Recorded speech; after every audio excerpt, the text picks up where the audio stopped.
Well, hello everybody, and welcome back to another live stream on the Nobel Twitch channel. My name is Nobel, and joining me today is Jensen. Hello. And today we are playing some Stardew Valley. Jensen, you had something you wanted to talk about. You first. Okay. So, very briefly, I ordered a kit today. Or I ordered a kit a couple days ago, I should say. Online.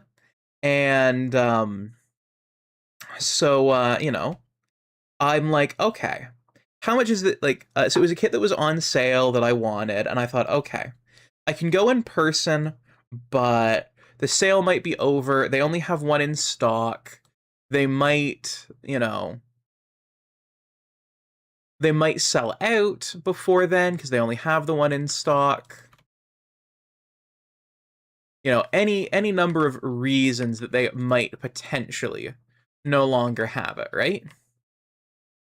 So I decided to order it. Because ordering it, the shipping cost was going to be less than it was than if the sale expired, right?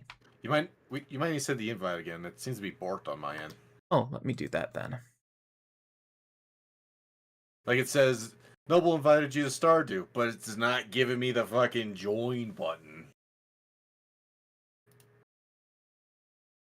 Did that one work? No, same problem. Let me try rebooting my game real quick. Okay. Maybe I borked it because I booted up Stardew and then Soundpad. Maybe. I find that the game has to be the last thing I boot up. Yeah. I just figured because with Stardew, sometimes I can join the game just from the, co-op menu.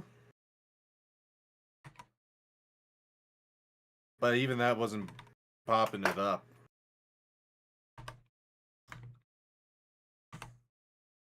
So, Same problem. What the fuck? Huh. Okay, maybe it's a my end thing. Maybe. So I'm gonna reboot my game. Also, hello, Shade.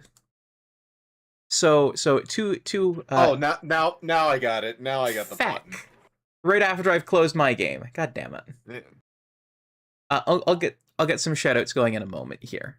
Well, let me know when you got it booted up. I can probably work off of the same button. So, So, are you talking about a kit? Great, yes. So I ordered it from Canada Computers, which is where I get a lot of my model kits from. They usually have pretty good selection, pretty good pricing, But when I get to go over, the sale was going to be over, and the shipping... She's giving us both big hugs. Oh, well, thank you. Thank you, Scratchy. So the shipping was... So the kit was on sale for basically $12 off. After taxes and stuff, which... That's not bad for a high grade, which is what I buy, Mm-hmm.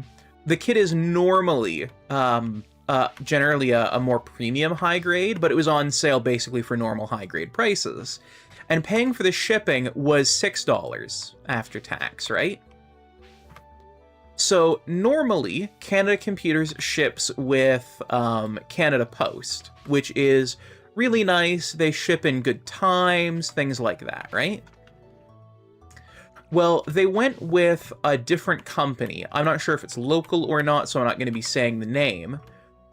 But it's basically a gig economy version of shipping, right? It's like Uber, but for parcels.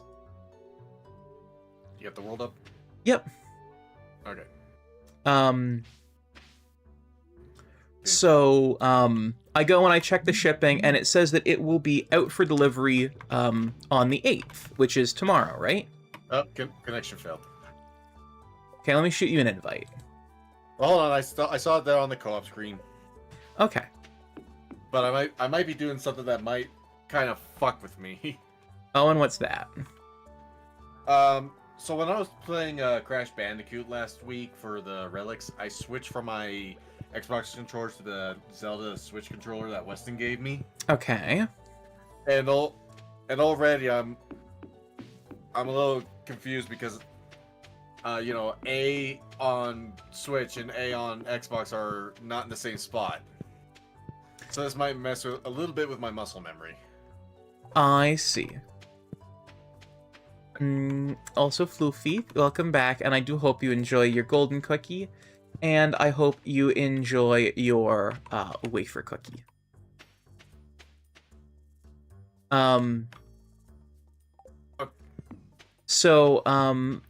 Also thank you for getting the shout out for Shade. So I think we might have another think finished. Oh, nice. So we have honey, and I think that was syrup. We just might. We might have another community done.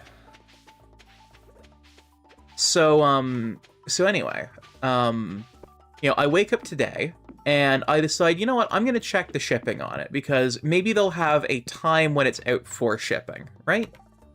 Okay. And I go and I see delivery failed, and I go, what the fuck do you mean delivery failed, right?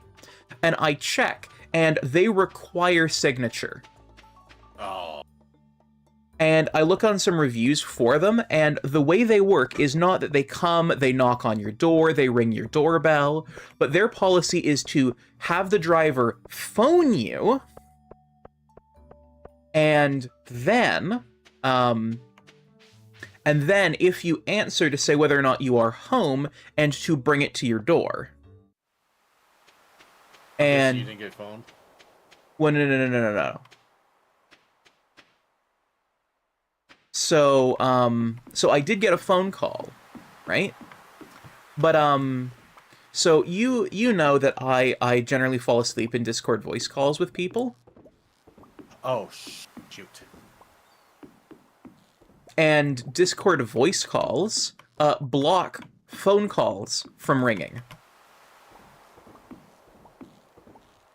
You know, you get the little pop-up showing that you've got a call incoming, but you don't hear the call incoming. Right. So where I might have been able to, because I was taking a nap after doing some stuff, so around the time they attempted to deliver it, because it, like, when I woke up first thing in the morning to check delivery, they were saying that, oh, it'll be delivered at, it'll be delivered on the 8th. So I think, okay, I don't have to get up early.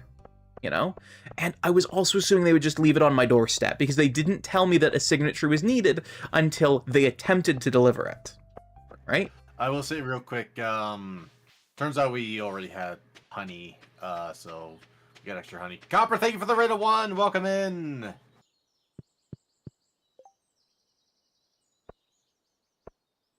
Welcome in, Copper, I hope you're doing well. So you took a nap and you couldn't hear a call or anything to sign a package you didn't think you were going to have to sign for. A package that I didn't think I was going to have to sign for and that I didn't think was coming today. So now they're saying that they will attempt redelivery on Friday, and I'm like, I don't think you are going to attempt redelivery on Friday. I think you're going to attempt delivery on Thursday. Right. I don't believe them. And Shade, you can go right ahead. Winter, spring, and fall. Oh no, we did catch the catfish, so just need the puffer, sandfish, walleye, and the sturgeon, which I don't think we can get yet. That's why I said it was earlier. I forgot I made a list and I had no recollection of where I put said list because it's been 2 weeks in between now and then. It's actually been 3 weeks. Okay. Well, there was 2 Wednesdays we didn't play, so that's why. I thought it was 3. Not raining. Either. Well, we didn't play last Wednesday. We didn't play the Wednesday before, but we did play the Wednesday before that. There was 2 Wednesdays we didn't play. I think you're right. To say that you can't help someone emotionally when you yourself are emotionally exhausted. No, I think that's a reasonable thing to say. Like, I'm not okay enough to help you because I'm not okay enough to help myself. I think that is the reasonable and healthy thing to do. Okay. So it looks like I can't do shit unless, one, we get the bus working, or we wait till next season. What do we need to get the bus running? We need to get the bus running so we can go to the desert to catch a sandfish. No. What do we need to get the bus running? Oh, to get the bus running. Yes, what is required? Gold. Gold is required? How much? Money. Well, I know we got at least one or two done. Let me see what we need left. And hello, Majiro. Twitch said I wasn't following you, only to look at your channel, and I still am. Go home, Twitch, you're drunk.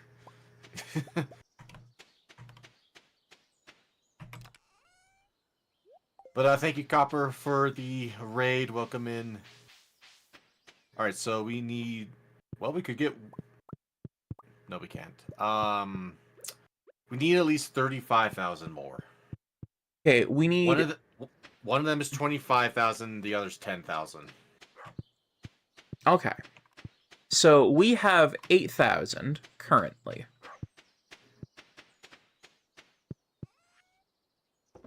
So it'll be some work.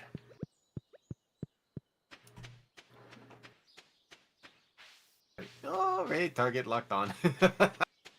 Thank you, Copper. Well, speaking of packages, I have two things to bring up. One's the thing I was going to complain about. Okay. Unless there's still more to your story. No, that's kind of it. So first, my kits that I ordered off of Ali, well, they cleared clearance today. Okay. So there's some good news. The part that I'm annoyed about, now this is still good news, you know about this, Noble, but to give a little more detail, the new RAM has arrived today, the DDR5 RAM. Okay. What I am pissed off with is UPS just plopped it on the porch. I see. It's a lot of parsnips and carrots. Oh shit! Right, I need to upgrade my pickaxe.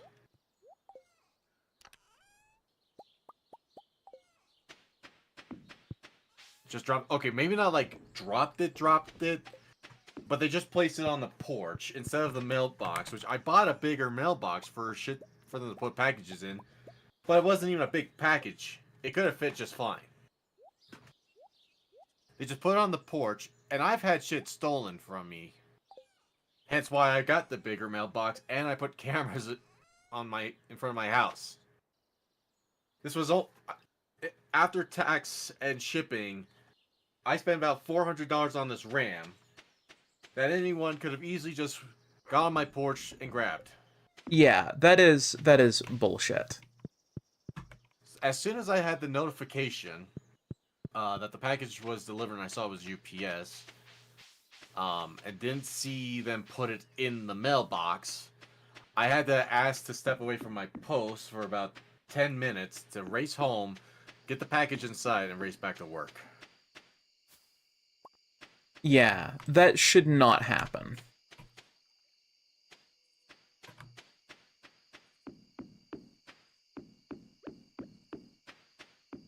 I didn't do anything at all this day. Except digging one trash can. Oh shit, did I water the crops? Yes, I did. Okay, good.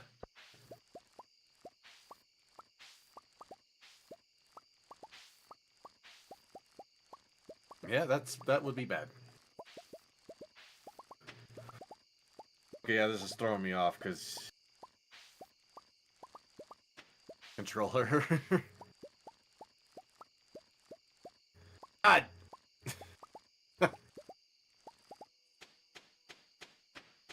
It says we need a parsnip for something.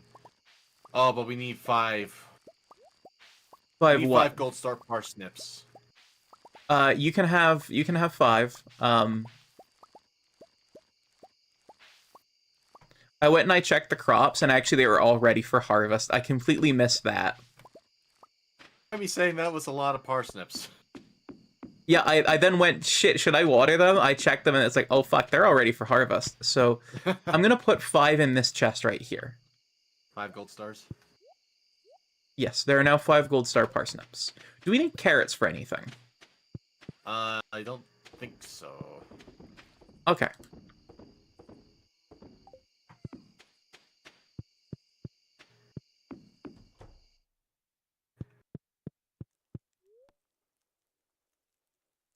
And How Shade, does it's day usually end?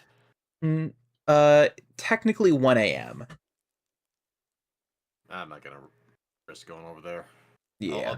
I'll put them in the next day.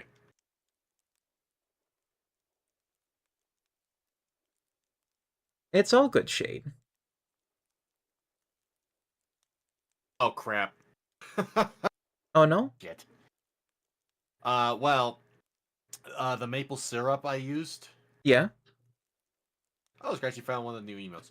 Well, I used the maple syrup for what was it?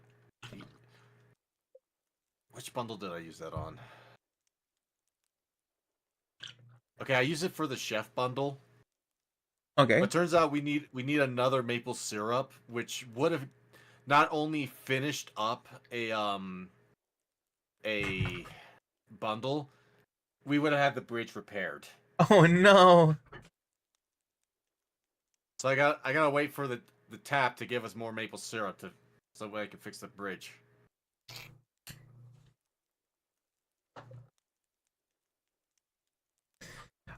That's fair. I'm also finally getting a start in on my New Year's cleaning. Nice. Yeah. I need to do some tweaking with my exhausted emote. I think I'm just gonna have to zoom in a bit more on it. That's fair. Yeah, I got my main desk cleaned up, finally. So it's clean Nice. again.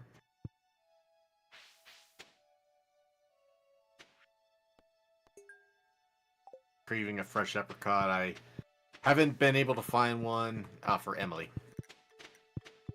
Alright, well, there's 10,000 to go spend. Right?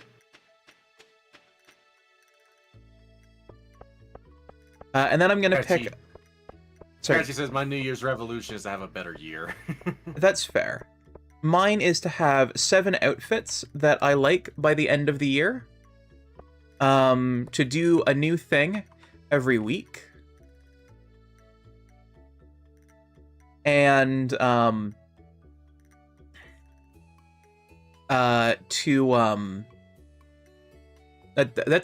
it. I didn't. Oh no, wait, I did. I've already. We're a weekend and I already forgot the resolutions I made. Mine was to get like at least a couple animations made, and then I wanted to try and hit 650 followers on the channel.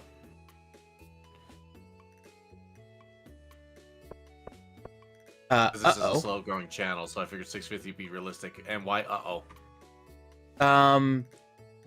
VTube Studio crashed for a moment, or froze for a moment. I have fixed it, but it did freeze.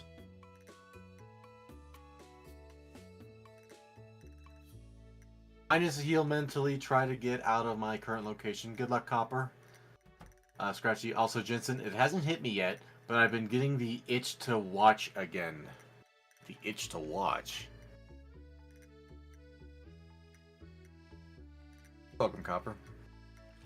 Oh, Scratchy, we're playing a Thirsty Thursday next week if you want to join in. Noble, are you half bat? No, I've been rotated. Itch to I don't get it. Who said what? Scratchy says itch to watch again, then said itch to stitch. I don't know if there's like an innuendo there I'm not catching or something. I think like the itch to scratch, but the itch to something.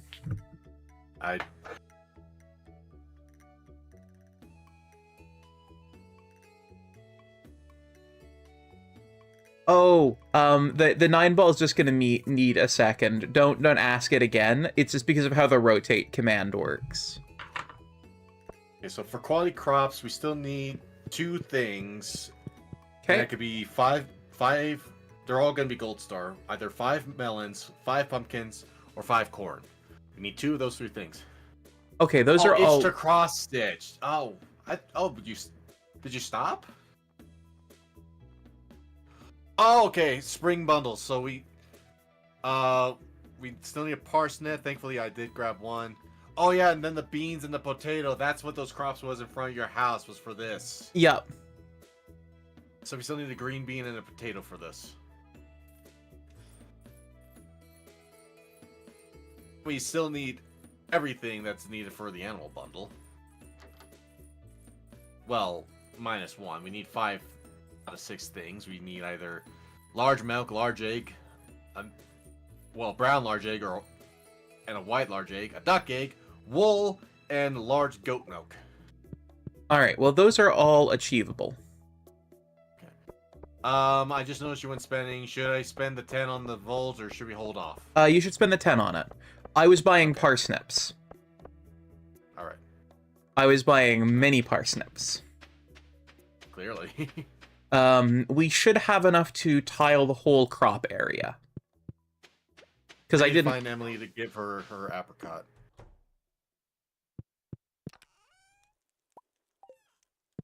So I'm gonna pet and milk and feed the cow, and that should hopefully get you a large milk. Okay. So you finish the half-done boy, kiss her for berry.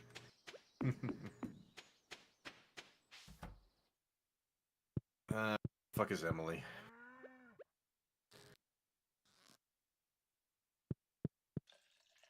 I'm not used to trying to find Emily when she's not my wife.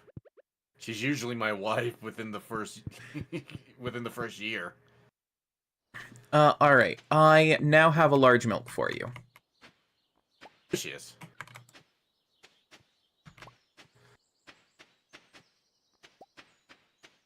There were only 4 mini cookies in my snack pouch. Sag. That is big Sag. For a big red dog, god damn it. Okay, where's the milk? I've got it in inventory. In your inventory? Yeah, I'll come pop it in a chest.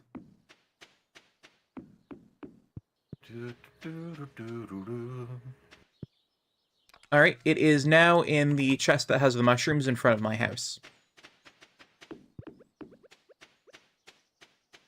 I didn't see you walk away from that chest. I wouldn't have known exactly which chest that was.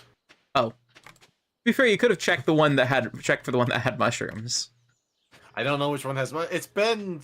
We haven't played this in 2 weeks. I said you could check for the one that had mushrooms.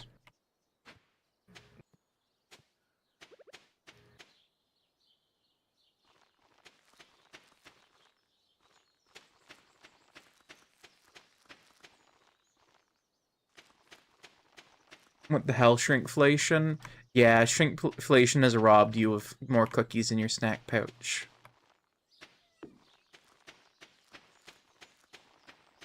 Are you forgetting the joke? I grew up with Clifford. So did I. PBS had it on. Yeah, that's what I watched it on, was PBS.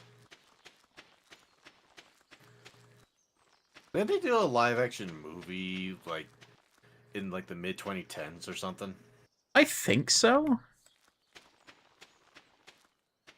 I don't remember, though.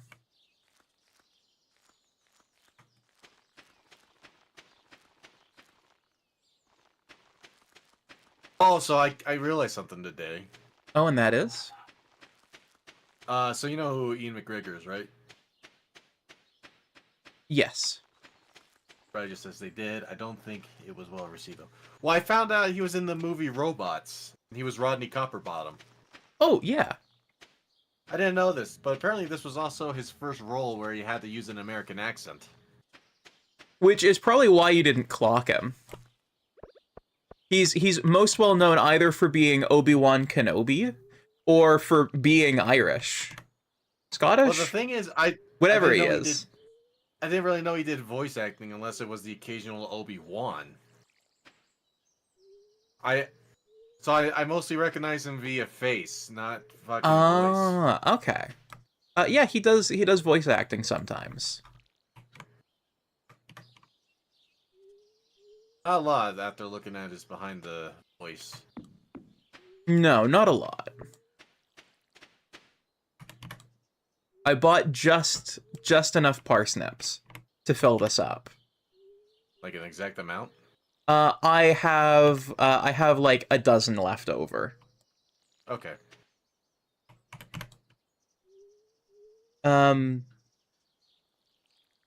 It was apparently 2021 that they did the Clifford movie. What? Yeah, it was apparently 2021 according to Shade. Seriously? Yeah, I thought it was way older than that. apparently not. Was there a different Clifford movie that came out around that time?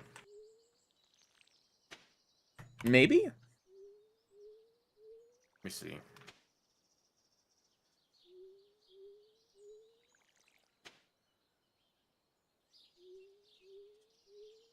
Oh, right. Okay, yeah. I'm remembering now the ads for this, and I think I remember I didn't care. Maybe that's why I didn't think. But I swear, wasn't there another movie, though? Maybe?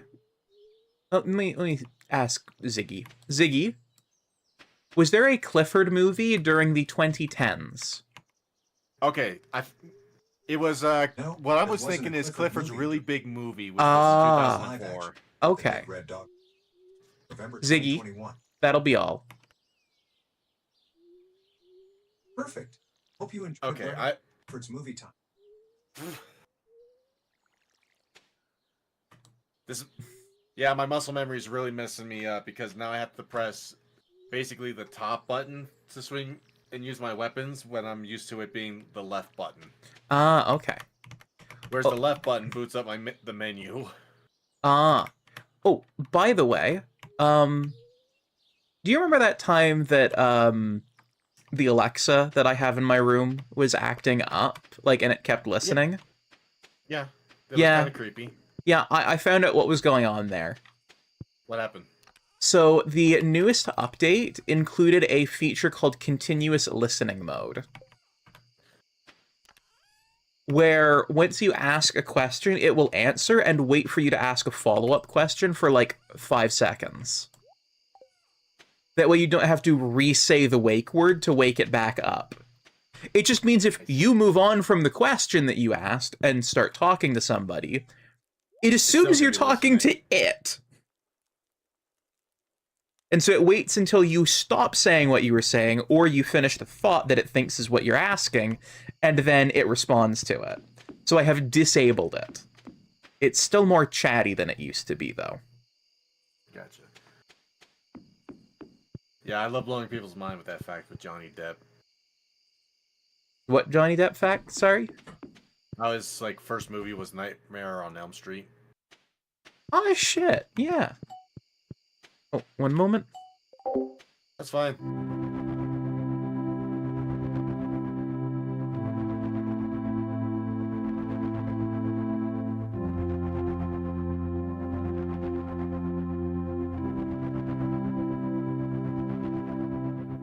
I remembered seeing a Clifford movie at my mom's video store. That's why I was thinking there was a Clifford movie around that time. That's fair. Shade said, note to self, gonna curse out my Alexa daily. I think the main goal of making them more conversational is... So, a lot of people will curse and swear at their Amazon things. Specifically, the Amazon ones. Google's and Siri don't seem to have anywhere near the same treatment. There we go. And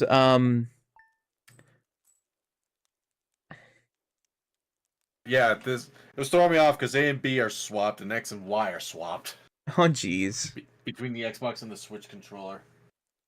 Amazon occasionally has actual people reviewing what's happening on individual Alexa units. Mhm. So the response you might get that really leads to you swearing at it might actually be a real Oh, human much better. typing out a response to you.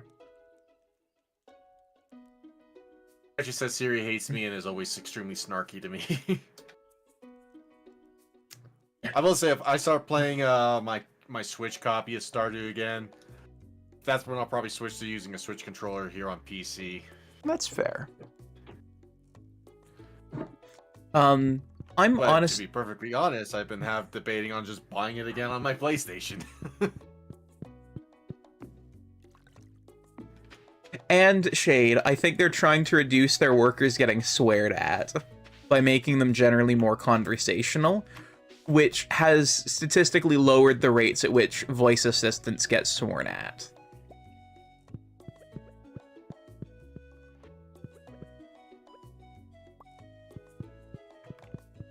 So if there is a human on the other end, making the system more conversational makes it less likely to get sworn at. Floofy, thank you for the cheese. I'm sorry, did they get their real feelings hurt? Jensen, Yes. would you like it if you were doing your job and someone came in and started swearing at you? Noble, Yeah. not only does that happen, I'm fucking desensitized. I don't give a shit. Oh, one moment.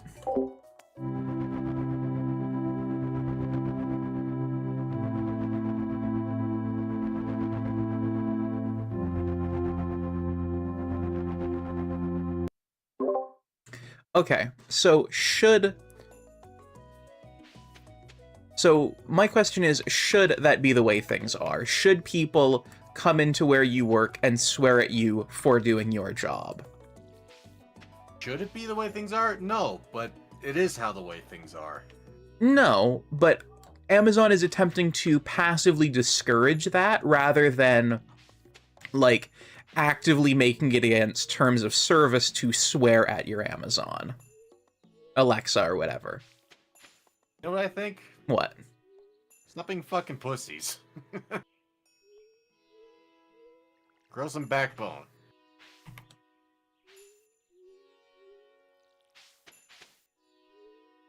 Maybe my perspective is generally that the world should be a kinder place. Like, I was a bartender. I have been sworn at up and down by angry drunks. I've had angry drunks shake bottles in my face threateningly. It's not fun to deal with. Yeah, Noble, I've also been a bartender and I worked for collections. Yeah, it's not fun, is it? You know? So Not really. So I personally think that taking steps that make people generally kinder without having to legislate for it is... Because you're never going to legislate against assholes, right? But taking steps that generally make people act more kindly towards workers in any industry, I think is generally a net positive.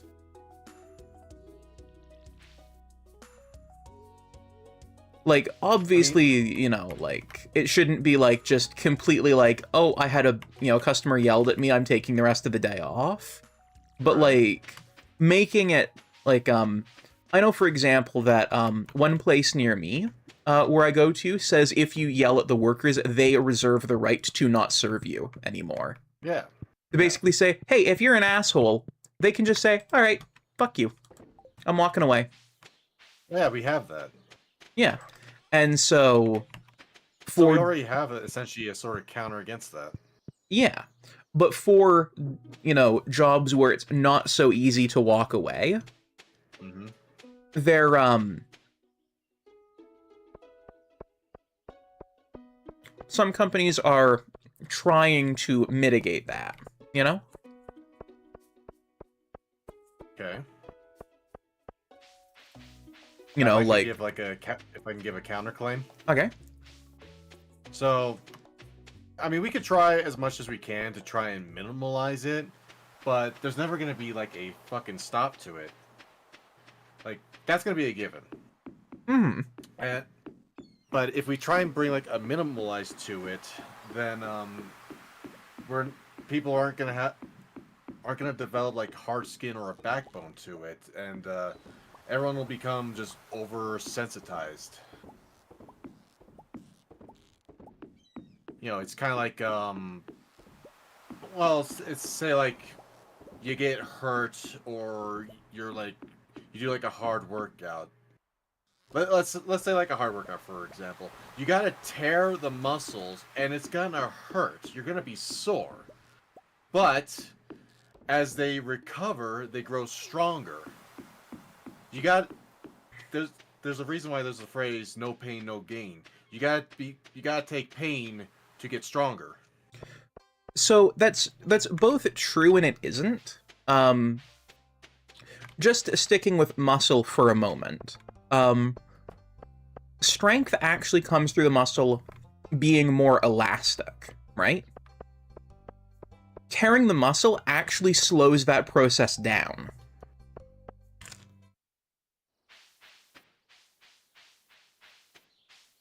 What you want is to strain the muscle, but not tear it. No, you do have to tear it. So, this is a question of it depends what your goals are. Yes. So Very. that part is a fact. Your goals depend. And hello, Gingy. Thank you for the raid. Can we get a shout out for Gingy, please? And thank you. The British are coming. Hide your tea and crumpets. How you doing, Gingy? I hope you're doing well. How was your stream? I'd love to hear the highlights, the lights, everything in between and outside of that. Also, raiders, if you need to do any self-care, grabbing yourself a drink, a snack, take a nap, using the restroom, whatever it is you need to do, please do that as well. Also, Gingy, I would love to hear how Grandia was.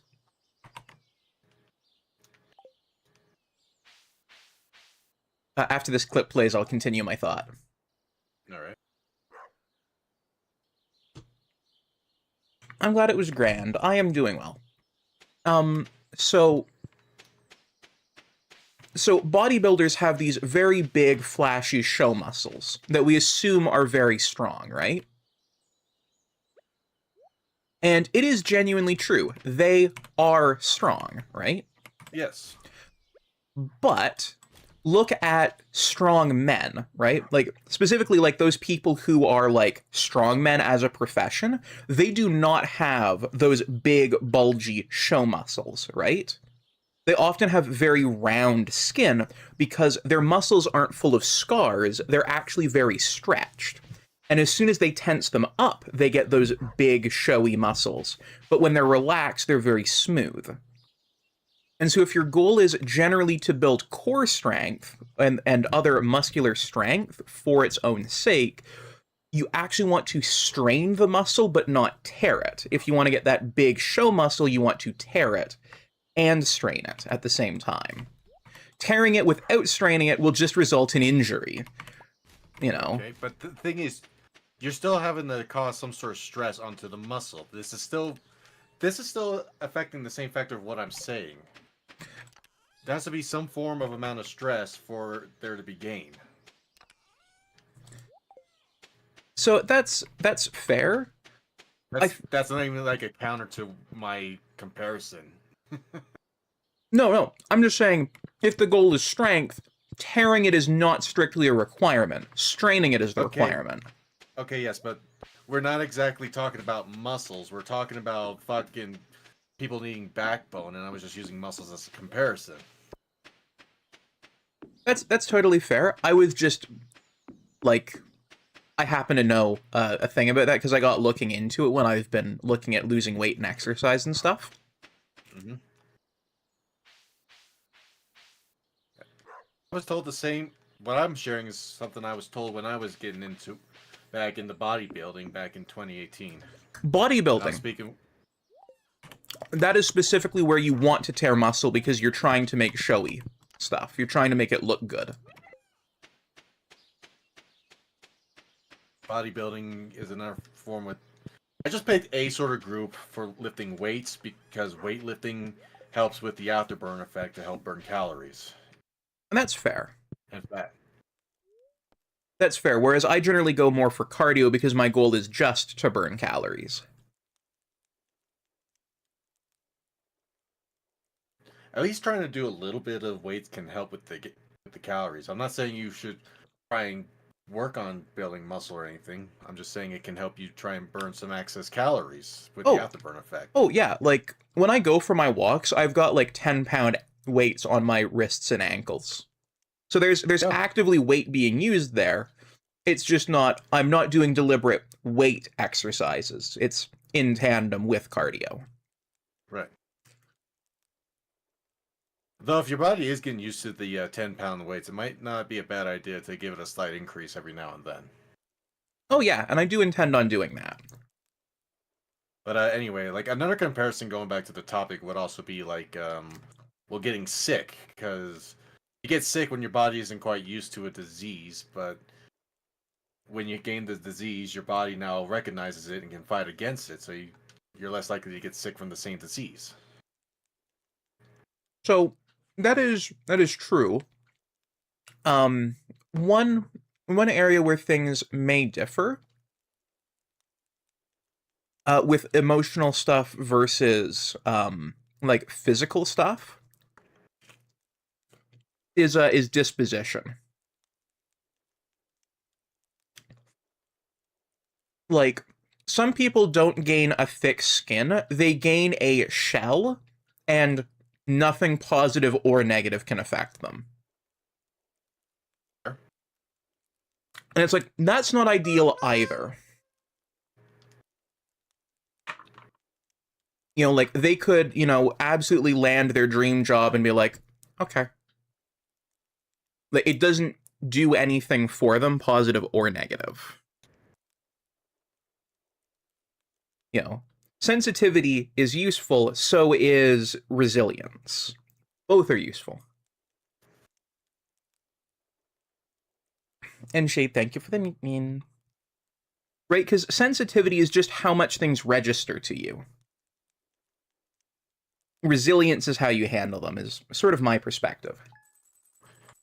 Yeah, but if you don't have somebody to cuss you out or kick you in the rear, you might end up with that mentality that makes you think the world revolves around you. You might. That you can't, that you just, you can't take any form of negative criticism, that you think you're always right. So that is entirely possible. Again, that's where disposition comes into it, I think. Because there are some people who may be predisposed to sort of, and I mean this not in the medical sense, but narcissistic tendencies, who would absolutely need that kind of kicking around to even them out. And there are some people who are not predisposed to those kind of tendencies. Real quick, just on the game topic. Yeah. I can't remember which tree had the tapper on it, and I can't tell if you can see when a tree has a tap on it or not. You can see when a tree has a tapper on it. Okay, where's the tree that has the tap on it? Because I can't remember where I grabbed that syrup from. Let me check. Because I would have thought by now there'd be some syrup somewhere. It might have gotten killed during that one lightning storm we had. What do you mean what lightning storm we had? During the fall, the last time we played, we had that big lightning storm in game. I just got syrup right when we started. Oh, the day? Yeah, right when we started the first day of the session. I picked up some syrup from okay. somewhere. I was just saying that I'm not strictly sure where it would be. So I was like, if you can't find it, that might be why. I'm just confused because I just got syrup at Yeah. the start from a tree, I think. Okay, well, now No, wait. I think it came from the wood chopper. Wood chipper. Okay. Yeah, because I'm checking everywhere I have trees planted, and I'm not seeing any with tappers. Okay. So that's why I was going crazy.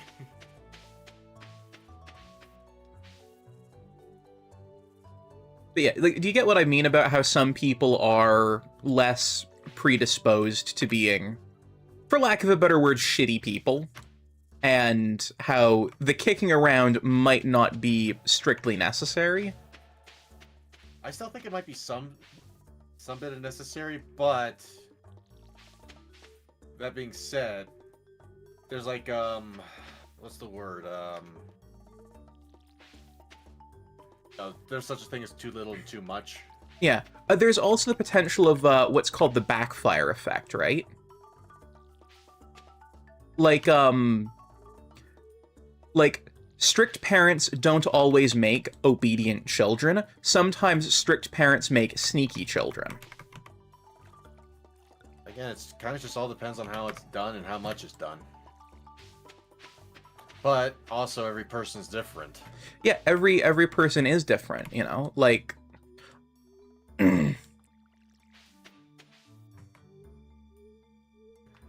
like I know people, for example, who had strict parents who, like, it's funny, they thought they were being, like, sneaky and breaking the rules by, like, having a Coke after 11.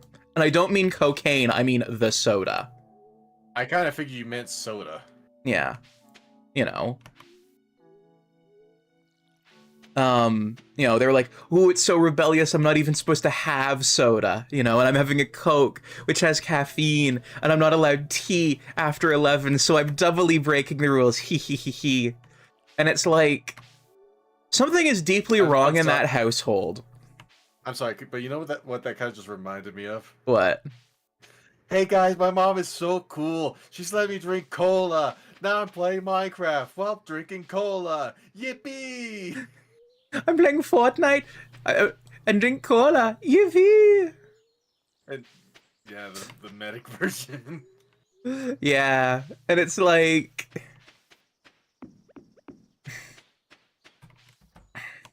you know, it's like, it might have the effect of taking someone who would have otherwise been a rather kind individual and turning them into potentially a cruel or callous individual who's like, fucking suck it up, asshole. You know, I don't care that somebody, you know, pissed on your grandmother's grave or whatever. You know, grow a thick skin, fuck you. And it's like, that's not a good outcome either, you know? It's just swapped one, you know, non-desirable outcome for another. Well, yes, but there's like a form of that I'd like to think I have that I think is a decent example. And that's knowing yourself. Do you want to expand on that? Okay, so obviously, as you're aware, Noble, I've already got some people who don't like me, right? Mm-hmm. They call me awful things. They tell me to kill myself, shit like that, saying I'm a horrible person. Mm-hmm. I'm not a horrible person. I know I'm not. And I have plenty of people around me, plenty of great friends that I'm pretty sure is proof enough otherwise to show that I'm not a terrible person. I would agree to that. So, it doesn't bother me. People can cuss me out all the time, call me terrible things, terrible names. I don't fucking care. I've got great friends, great community. I have a decent living life. It's not a perfect life, I'd say. Things could be better, but other people do definitely have it worse, so I'm definitely happy, lucky, and I can't be mad at myself. That's fair. Like, they don't know me, so they can say whatever the fuck they want, but I know me, so I'm not bothered. Yeah. Do I make mistakes? Yes. But everyone makes a mistake. And we can learn from the mistake. Yeah. You know, that's the other thing, is actually getting kicked around can sometimes make people oversensitive rather than building up barriers. One person I know, not gonna name names, but they have been kicked around quite a bit by their family. And so whenever they think they have fucked up, they will hard overcorrect. They will panic that the people around them are going to hate them because it's like that's the way their family treats them. Is you are a fuck up until you prove you're not. We are going to kick you around to prepare you for life. And it's like, no, no, that's just taught them that in the event anything has happened, they are to immediately fold. And it's like, that's made you oversensitive. That hasn't built resilience. Again, I feel like I'm a perfect example of a counterclaim. Yeah. All I'm saying is it can go either way. It can be positive, it can be negative. Like I've been like a victim of bullied for like probably 15 years, and I had become overly sensitive.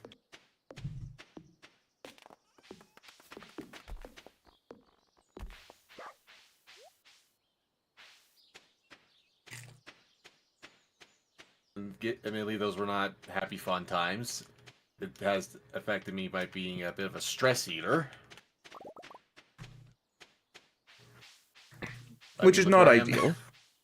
No, but again, look at where and how I am now. That's part of what got me where I am now. Like, I think another way to describe this is like growing.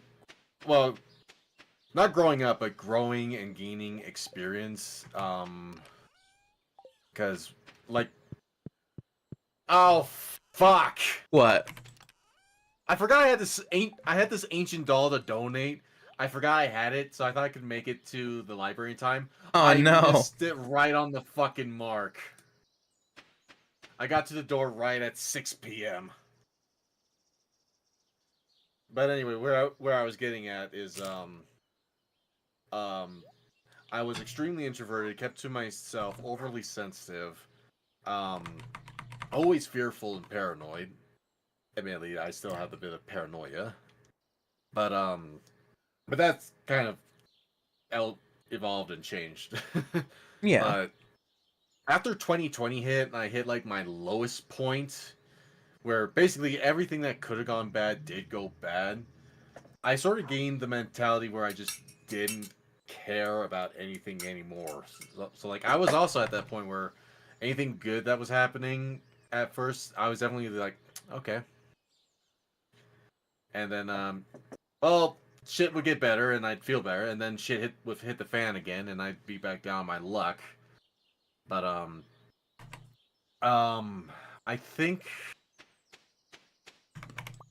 this isn't really much a part where there's advice, but more speaking my experience that I guess if you can just find a way to expand and grow, you can sort of gain a better sense of your humanity or something. I don't know. But you'll definitely have a much better mindset, I guess. Yeah. Having a solid sense of self is, I think, rather important. That's how you build resilience, right? Is having a solid sense of self. Mm-hmm. And so part of the problem is the formative period where people are building their sense of self is often when they're younger, right? Mm-hmm. Well, I think I could also kind of argue with that. Well, I said often. Well, not always, but it can be a part of that, you know? how young are you referring to? Like in your mid teens and onward. No. So very briefly, if I can delve into social psychology for a moment. You go ahead. So one thing is that when people are growing up, they start trying to so when you're a little kid, right, you're attached to your parents, right? You value them highly, you want to make them happy, you functionally exist as an extension of your parents, right?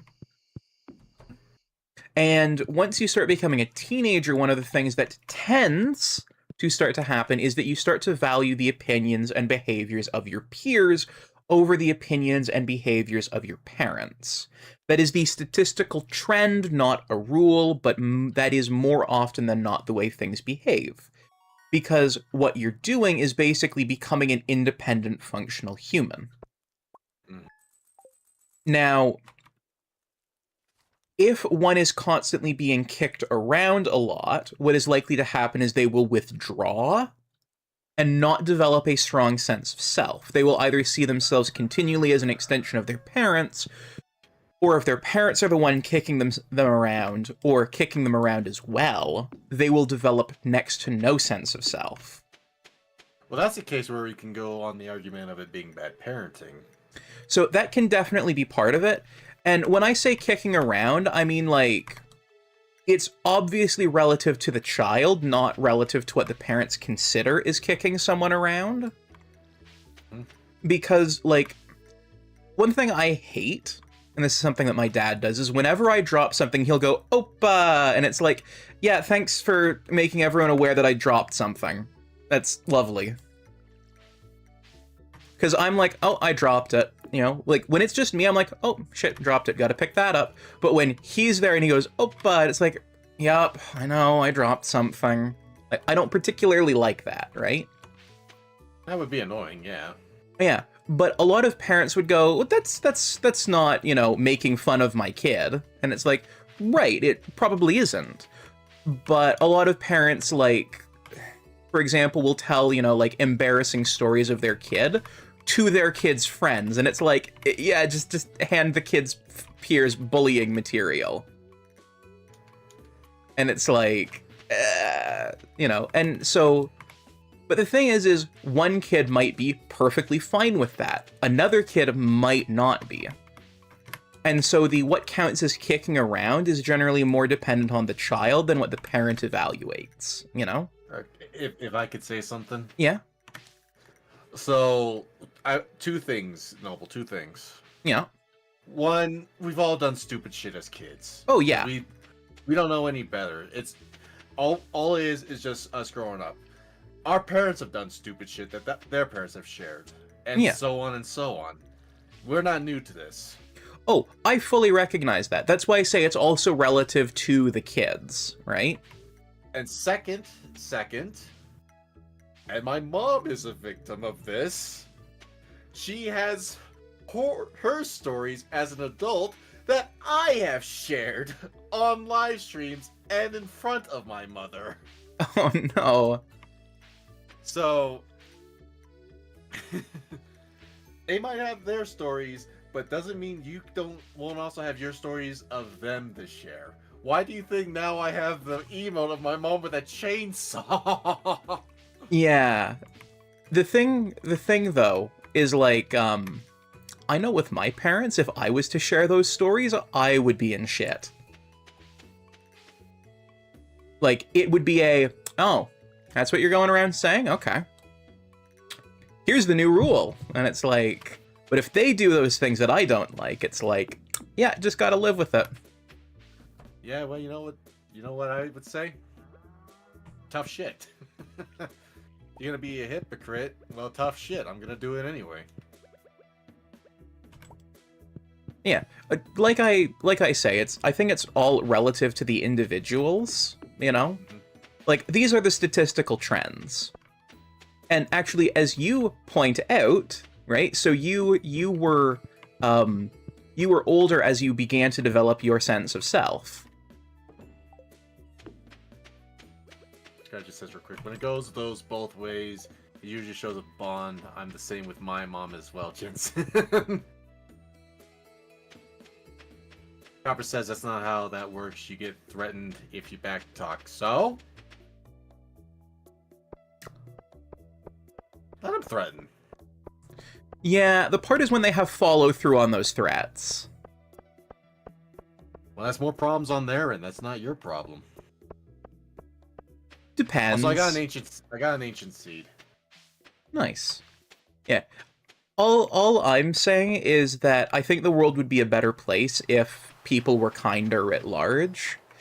Well, that's an end fact for sure. Yeah. I mean, that's something I fully agree with. Yeah, so my perspective is I might not be able to make the world a kinder place, but I can at least be a kinder person, and I can encourage things that make the world a kinder place, you know? Right. Like, the resilience is good because people are assholes, but if less people were assholes, the resilience would need to be lessened. The resilience Right. is only necessary because some people are assholes. Right. So it's like with what I'm saying is, be kind, be nice to people, and hope they can be back. But don't always expect someone to be nice back.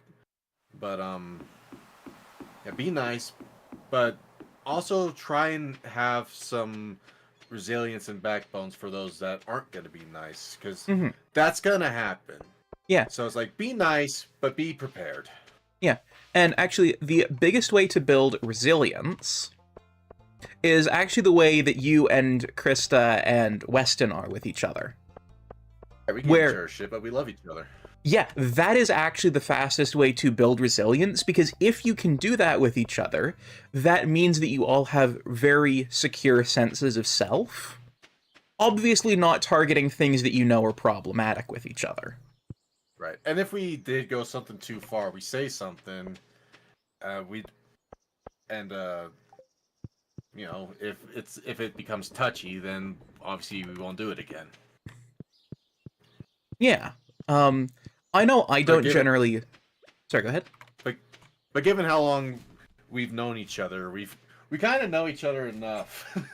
Yeah, you know where you can poke without doing damage. Mhm.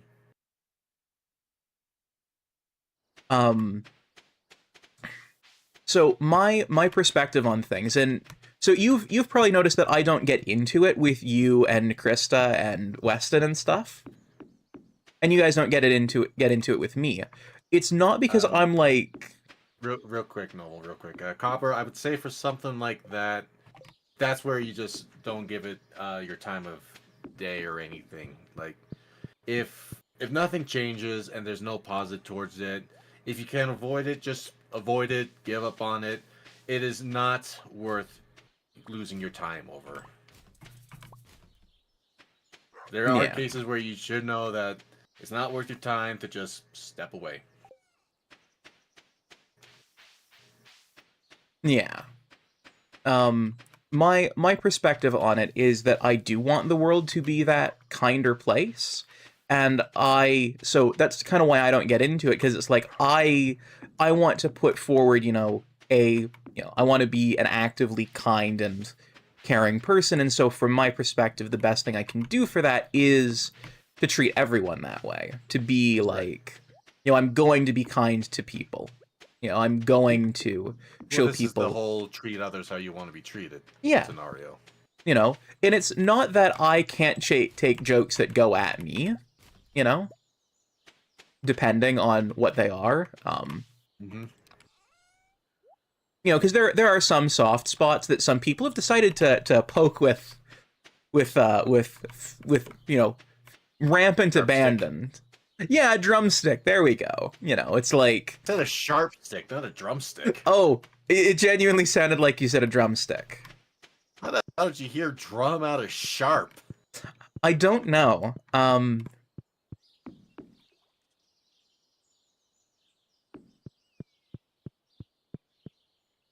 I just thought you said drumstick. For chicken drumstick, that sounds good. To be fair, drumstick does kind of make sense as well, like, because like someone doing a drum roll, just, someone going at a sore spot.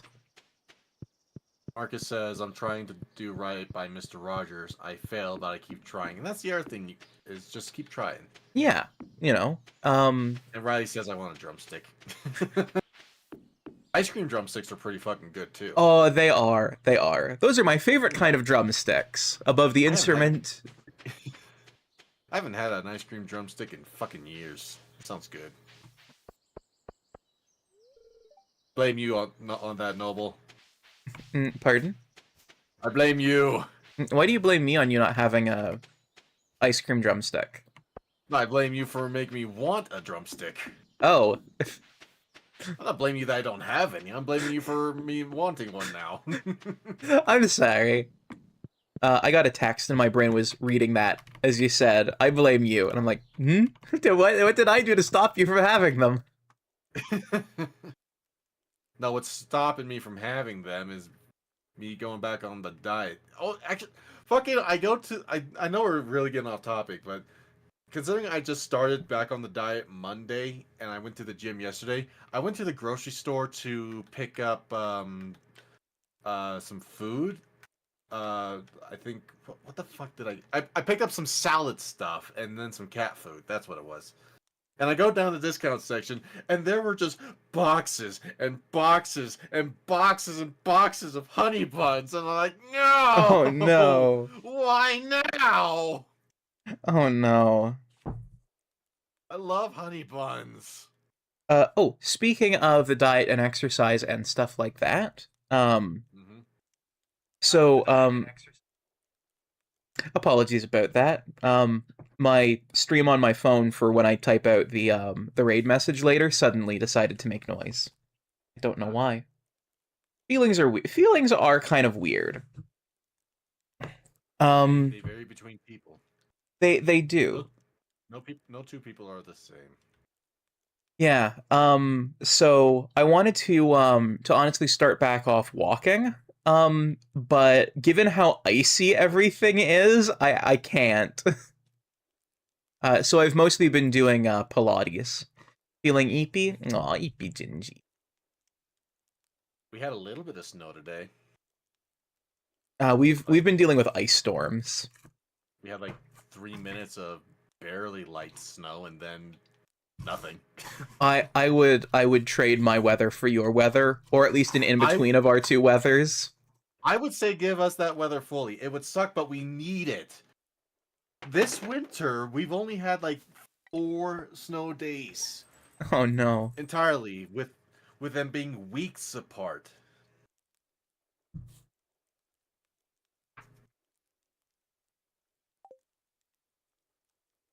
I mean, I'd be happy if we could just get some fucking rain.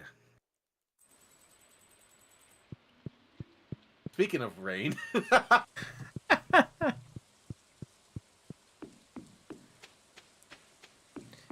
Let's see, I know some of these need to be caught in rain. Was any of them spring?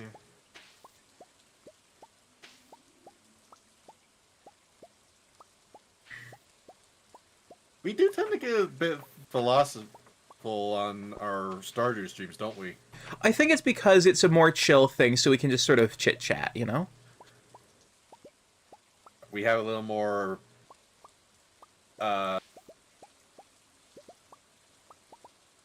brain's a little more freed up to give our thoughts to and to put thought into what we're saying. Yeah. Like an example Shade gives of how parents can mess kids up.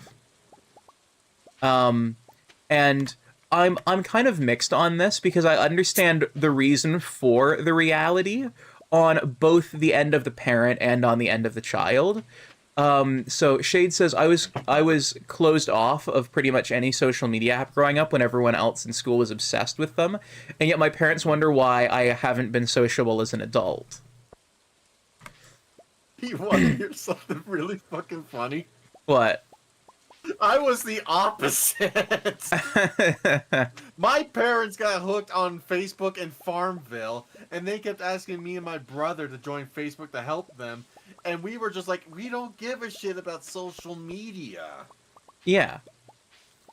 So I can absolutely understand why parents are like, we don't want I still don't give a shit about it. That's fair. So to briefly explain, I totally get why parents are like, I don't want my kid on social media. Because, yeah, it's built to be addictive. About the only one that isn't is Discord. Because that's literally like, hey, you have friends, talk to them. What, you know, Honestly, we don't give I'm a not worried. fuck. Honestly, I'm not worried about the addictive part of it. I couldn't give a crap if that was the case. What I worry about is the people that are on there.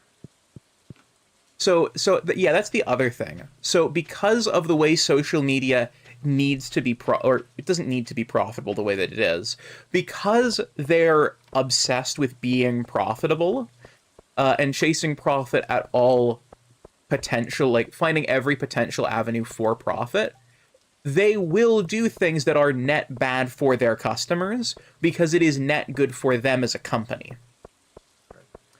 I mean, personally, I don't think the internet is a place for kids. I think it used to be, and now it's not. So, very, very briefly, if I can finish my thought on this, the problem is twofold. So, there's what's referred to in urban planning as third spaces, right? So there are 3 categories of spaces: where you live, where you work, and where you spend time outside of work and home, right? Third places includes public parks, bars, the library, local hobby shops, things like that. Hello.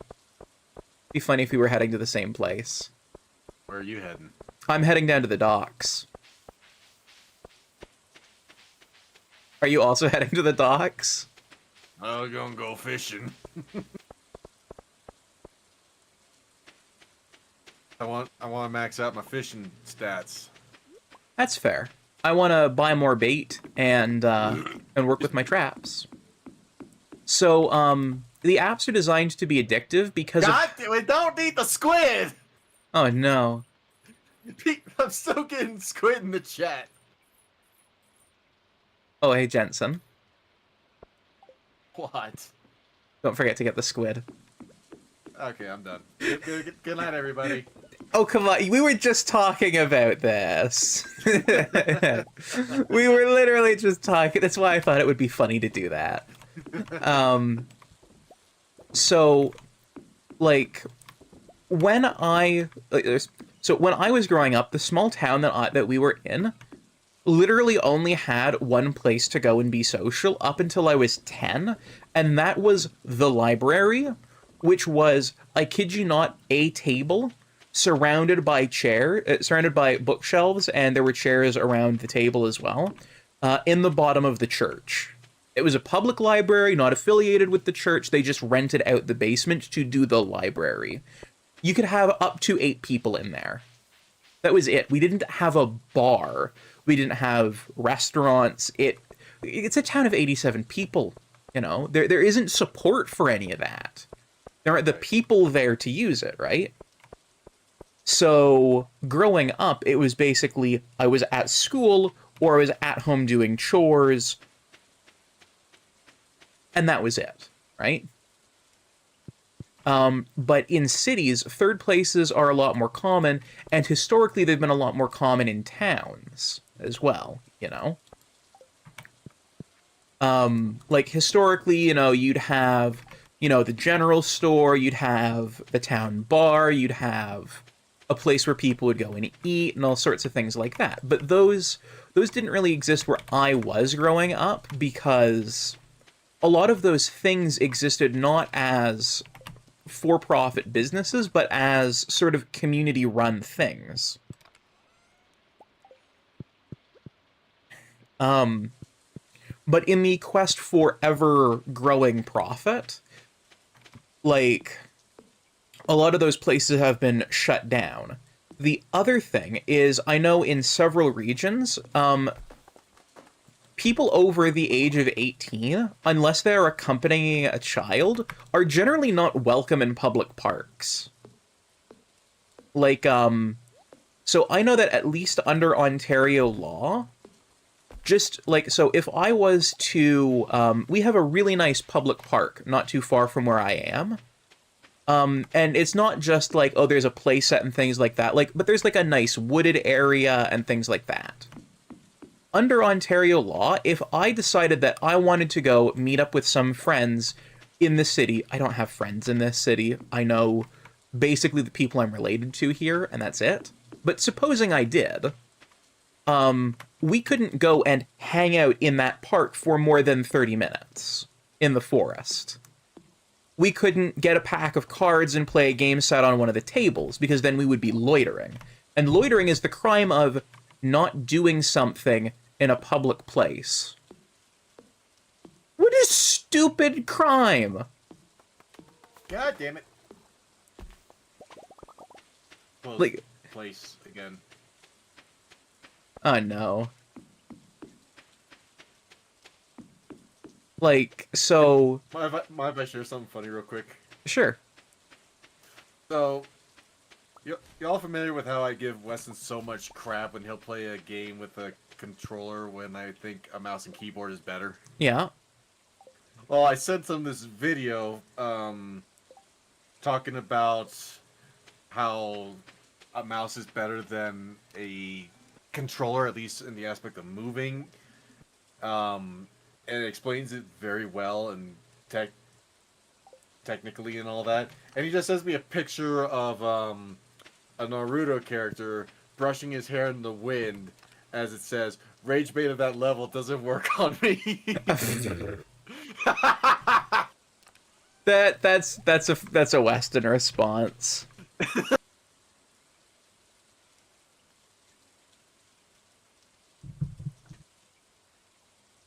I would give one reason where a controller is better than on a keyboard. Analog movement. That's fair. Personally, I find controllers just more comfortable for games most of the time.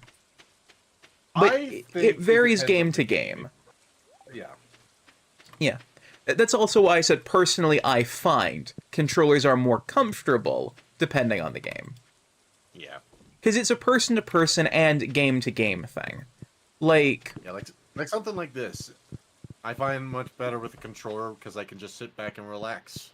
Oh, funny. This is one of the few games where I opt for a keyboard and mouse as my personal preference. Oh, shut up.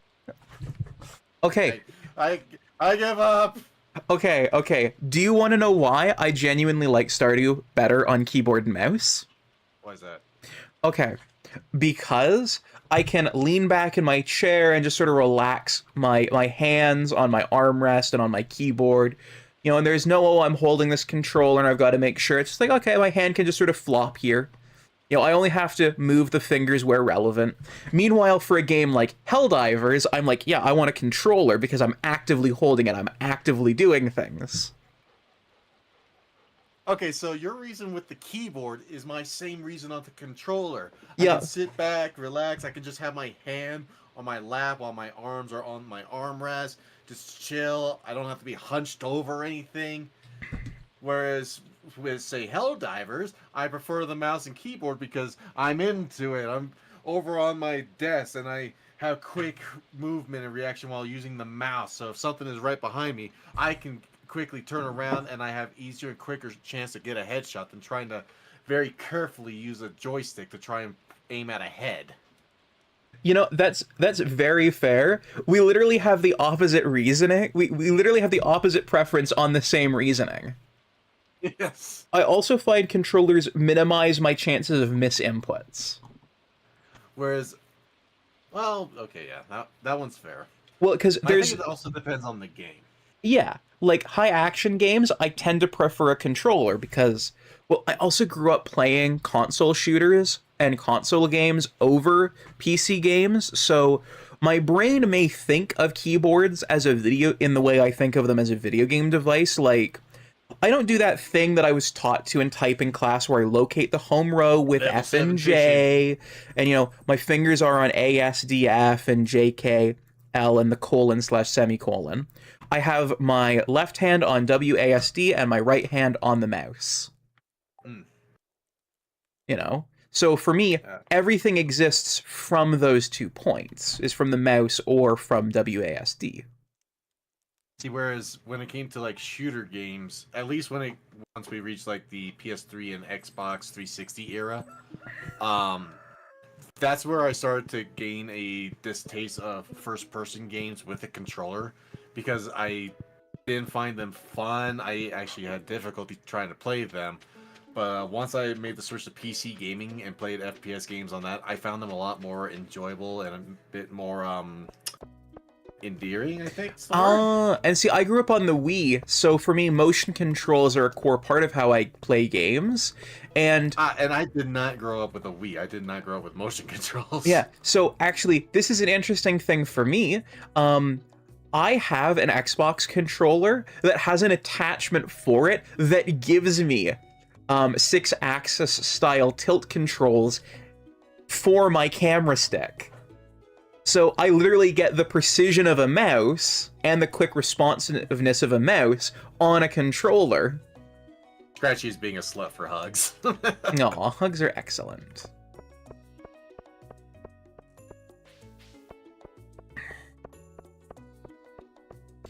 Oh yeah, so back to my thought. So third places are an intensely integral part of how people develop social spheres and things like that.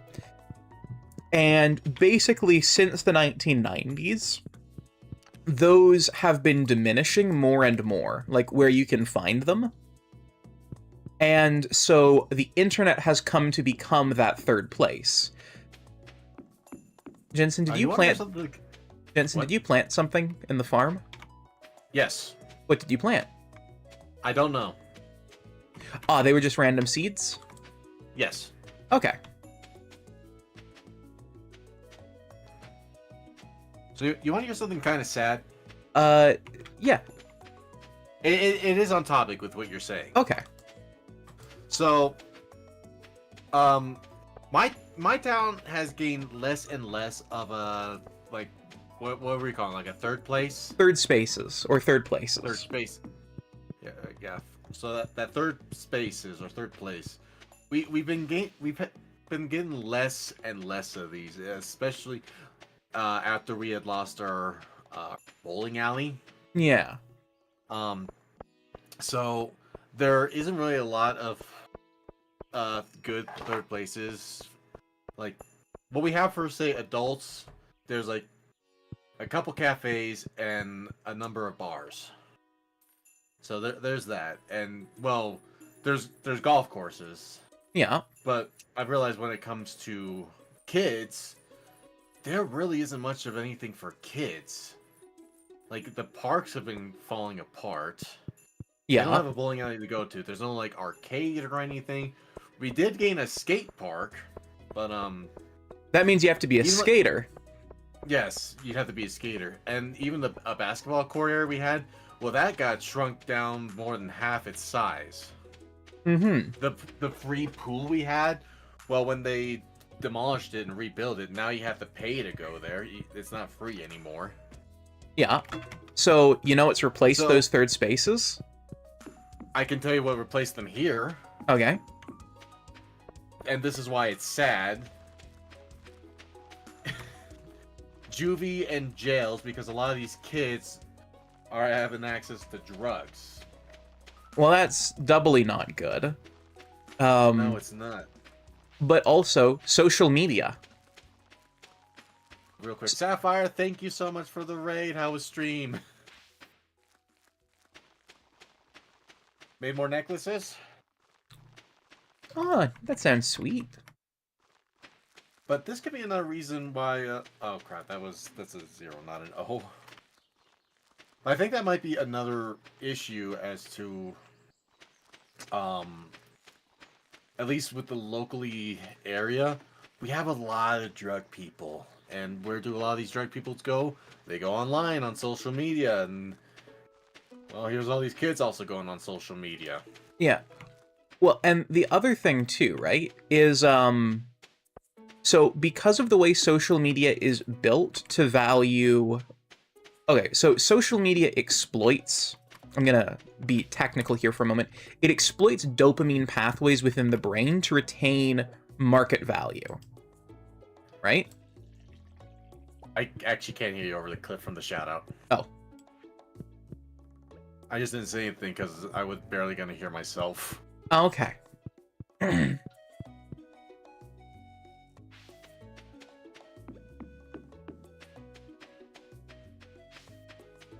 Okay, clip's over.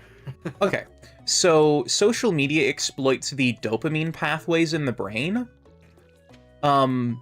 because of how it's set up to value, like, so let's say you're a social media company, right? The thing that you care about is getting eyeballs on whatever content is there so you can sell ad space to advertisers, right? Hmm. So the Isn't incentive... that illegal when it comes to kids? So it is, but here's the thing. So it's technically illegal for people under the age of 13. I would argue a 15-year-old is still a kid. But that's neither here nor there, right?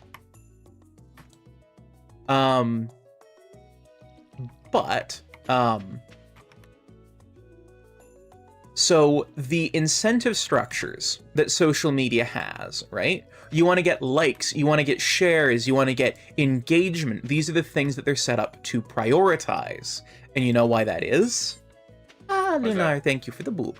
Because engagement means that eyes stay on platform where they can show ads, right? So if they can show ads, then it's good, right? Mm-hmm. That's why rage bait is effective. Rage bait basically has exploited those systems. You know, it's like, oh, the best thing to do is to get engagement, positive or negative. So why don't I generate negative engagement, because that's easier than generating positive engagement. And on adults, it's incredibly addictive. And they have a fully formed prefrontal cortex that's responsible for decision making. And would make them resilient to something like that. Now put it in the hands of a teenager whose prefrontal cortex is still figuring out how the hell it works. I wasn't paying attention. I think I just got a cake from a trash can. Oh. Trash cake! Nice. So, and real quick, Sapphire, I have played around with mods on Stardew, but I do also just enjoy basic vanilla Stardew.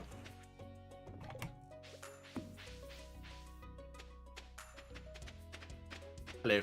hello. Anyway, can continue with your thought? Yeah. So with social media replacing these spaces, like, their incentive structure is all about what gets them the most engagement, what exploits the dopamine centers of the brain the most, so that way they can sell you more ad space, right? Mm-hmm.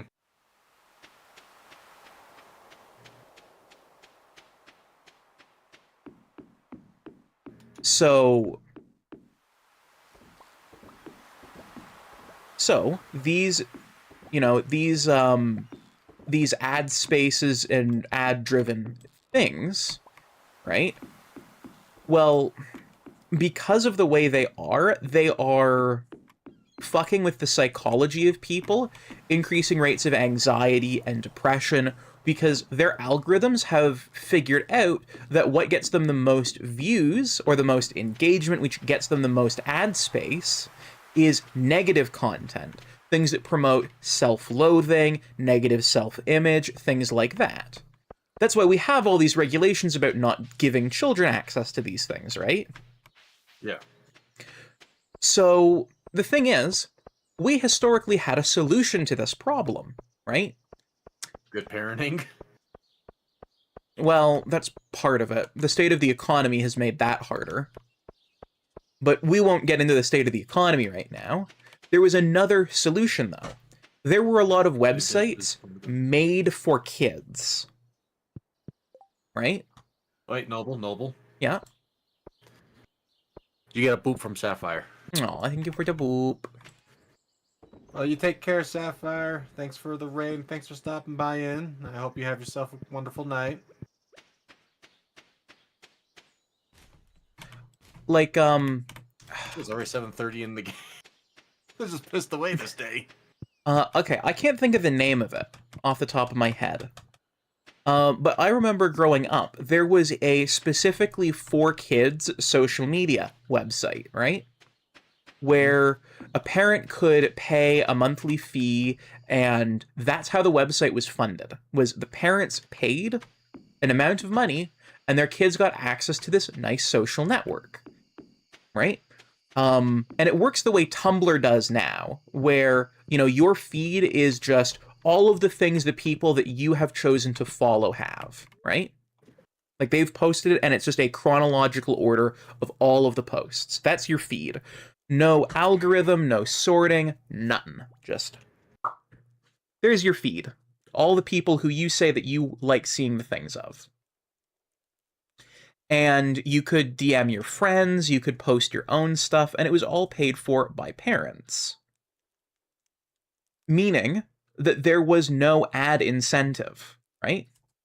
Right. Well, I forget which social media company bought it up. Also, there's a clip playing. Just give me one moment. Okay, so there was, so I forget whether it was Facebook or at the time Instagram was its own thing, or Snapchat maybe. I don't know. It was one of the bigger ones. They bought it and were like, okay, well, let's put ads into this and make it free. And then it very quickly lost its appeal with parents, and so it got shut down because its user base dissolved, right?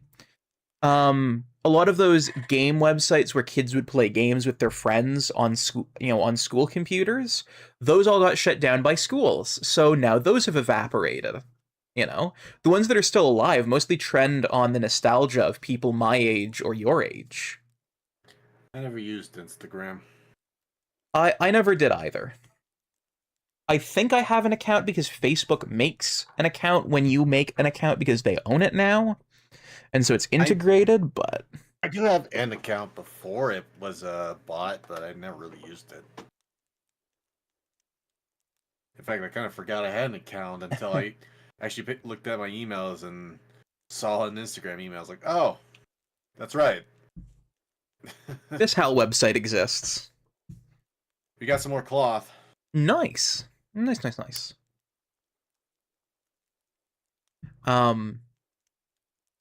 Yeah.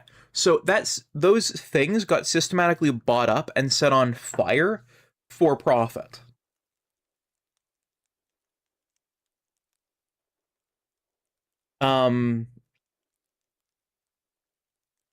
Because it was profitable to do so. And that's also actually the same reason third spaces are going away in real life. Like, companies are just trying to make a profit, and that means that, like I remember one of the places in the city that I liked to go before the pandemic, we have this really nice cafe. It's like it's a French style cafe where, they make pastry in house and things like that, right? And the policy used to be at that place, and it was posted policy. For any purchase of $2 or more, you can sit for 2 hours, right? Doesn't sound bad. The new posted policy is purchases get you half an hour. You get 30 minutes. And it's like, it doesn't matter how much you purchase. It's like, if your 30 minutes is up, you gotta come make another purchase. Or you can leave. One of the two. What I have is we do have this nice cafe in town. Very small, but nice sandwiches, nice coffee. They also have ice cream and such. Yes, Scratchy. Greed. My problem is I hate going to places alone, and I literally have like 2 friends in this town. One doesn't like to leave his house, and the other one's always busy. Yeah. I want to say, because this is kind of funny how you brought this up. Started yesterday, my YouTube feed has been getting slammed with clips and videos from robots. The movie. Okay. Blue. What was it? Blue Sky. Blue Sky. Island. Yeah. And And you look at, and I'm looking at this now with adult eyes because it's been a long time since I've seen this movie. Yeah. And you look at Robot City that was originally owned by Big Well, who would let everyone in who would have like ideas, and they would come with parts, fix robots and everything. But then you had Ratchet take it over, and they don't let people in. It's all about upgrades and money and profit. Yeah. That now that you had all the robots become outmodeled and become scrap. Yeah. Minotaur. That is the way things are kind of trending right now. Sadly.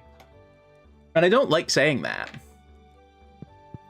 I think everything is being sacrificed on the proverbial altar of profit. Yeah. And the thing is a bottom line does not make a country, it does not make a community, it does not make a people group. Like, the reason profit is nice is because that gives you something at the end of the day to spend on more than just your survival. Having money is good because it pays for the things you want and the things you need. But a problem is now things that we need to survive are going up in price, but not so much our earnings and wages. No, and that's for a number of reasons, including the fact, like,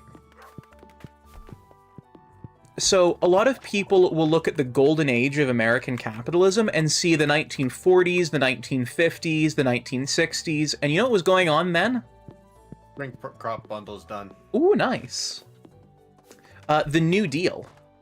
It was, we're back from the war, let's put a lot of money into manufacturing. Oh, we can use one of those costs for the artisan bundle. Ooh, nice. I'm gonna take one of those. Oh, we also got speed grow fertilizer. Huzzah. I don't tend to put it on crops, but if you want to do any farming, you can have it. Okay. Well, when I do farming, Yeah. I'll probably wait on farming until it's like the last thing I need to level up. That's fair. Where for me, it's kind of my favorite thing to do. It is your favorite thing, but the thing is, I have a lot of other favorite things, and sometimes I feel like the farming takes it away from me. I just meant because I've already 100%ed the game, so I'm more treating this as relaxed, cozy farming with Jensen. Whereas I hardly ever get past the first year, and I do want to get past the first year. Oh, that's fair. So there's a lot more to this game than I realize. That's fair.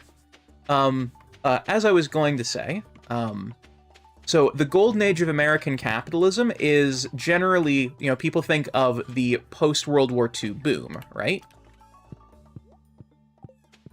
And part of the reason for that is the amount of money that was being pumped into manufacturing, as well as a lot of policies that have since been reversed by successive administrations of, trying to lower the cost of tuition in colleges so that way students can easily get good educations that they can then turn around and use to create, good products, create efficiencies in American manufacturing to bring costs down, to have people not largely encumbered by debt.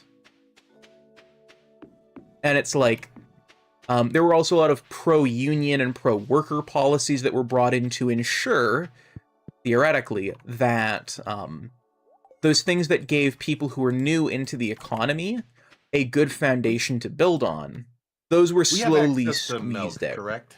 Yeah, we've got cows. Oh, we could try and make some cheese and jelly, and we could have the arson bundle done. Ooh. Well, we have fruit trees.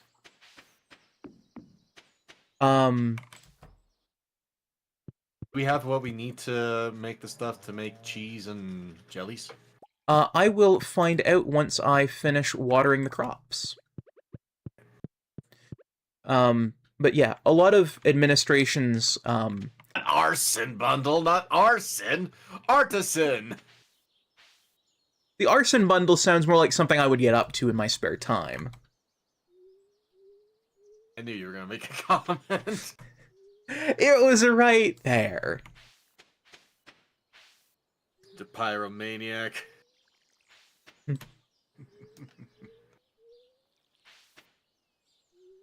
Sharko loves his fire. I do.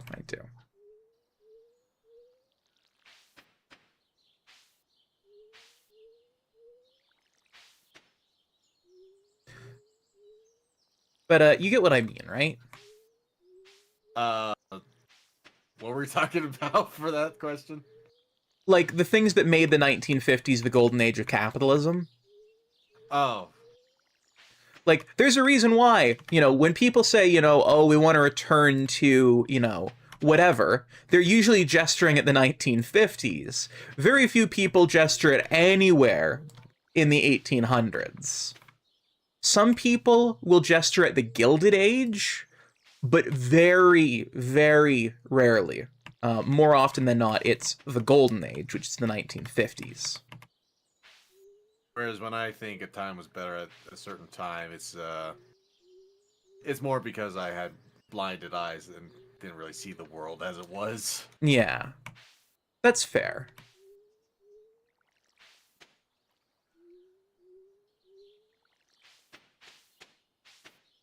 I think one of these crops that you've that was part of the random seeds that you planted might have been some sort of flower. Or at least Maybe. they've become some sort of flower. The other two are parsnips. Or at least they're using the same model as the parsnips. Maybe the carrots share the same top model? I mean, they look similar, but I don't know. Yeah. Anyway. These quote-unquote flowers. I completely didn't realize that these were crops. These ones up here, I think, are flowers. No, I don't. Well, maybe. I don't know. I'm not gonna hold my breath on that. But I think I also just don't really care. Fair. It'll grow into something and then it'll get sold. That's fair. But yeah, because of the economic downturn that things have taken, parents, like, a lot of parents, like, both parents work, meaning there isn't someone staying at home and taking care of the kids and, Yeah, I think it might be a recipe you might have to check, as I think it might be something gained through farming. And I've got the recipe for a cheese press. Okay, and what about for any something to make jellies? I'm gonna make the cheese press first. All right, and I've got a thing to make jelly and jam. All right, I'll check the tree for some fruit.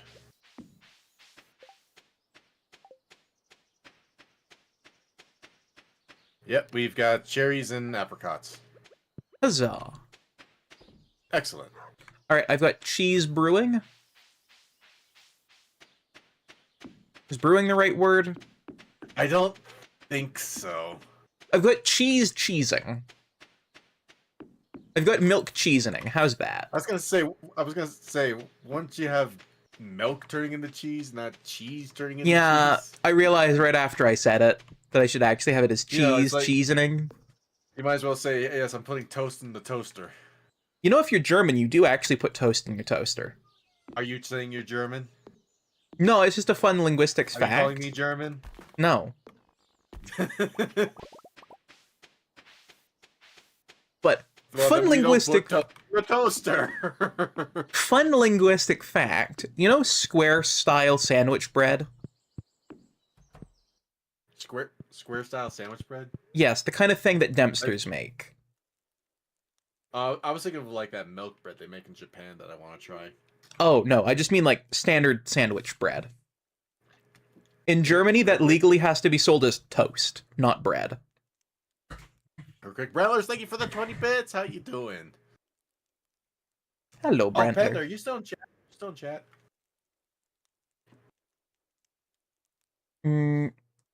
Panda's at least still showing as lurking on my end?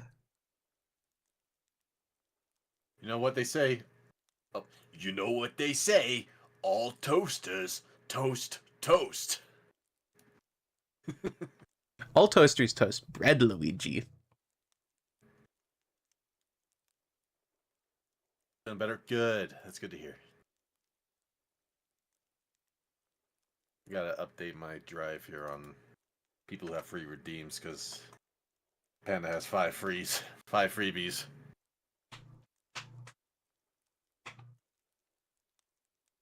Nice. I went back last week. I went back looking at old YouTube videos from like 17 years ago that I grew up watching. Oh?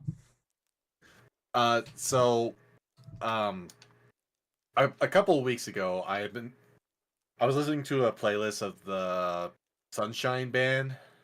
I don't know the full name, but they're the ones that do Funky Town, do a little dance, make a little love, shit like that. Okay. And I got reminded of this YouTube video where they took Link and the Faces of Evil and just kind of like slammed that music in random spots. Okay. So there was like, gee, it sure is boring around here. My boy, this piece is what all true warriors do a little dance for. It's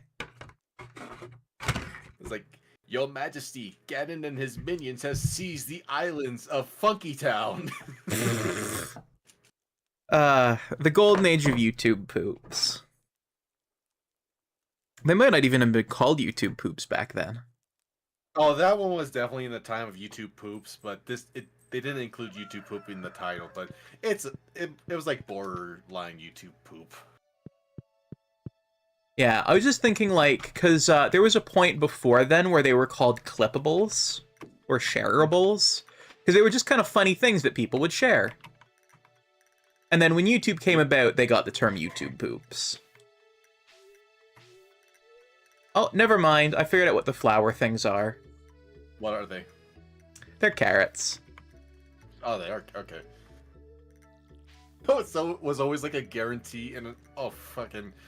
Oh, they got the Easter festival. I can't fucking donate the cheese.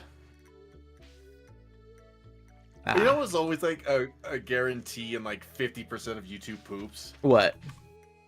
Gay Luigi, Gay Luigi, Gay Luigi. Just that on repeat, and then the last one is always like lower tone and slowed down by 50%.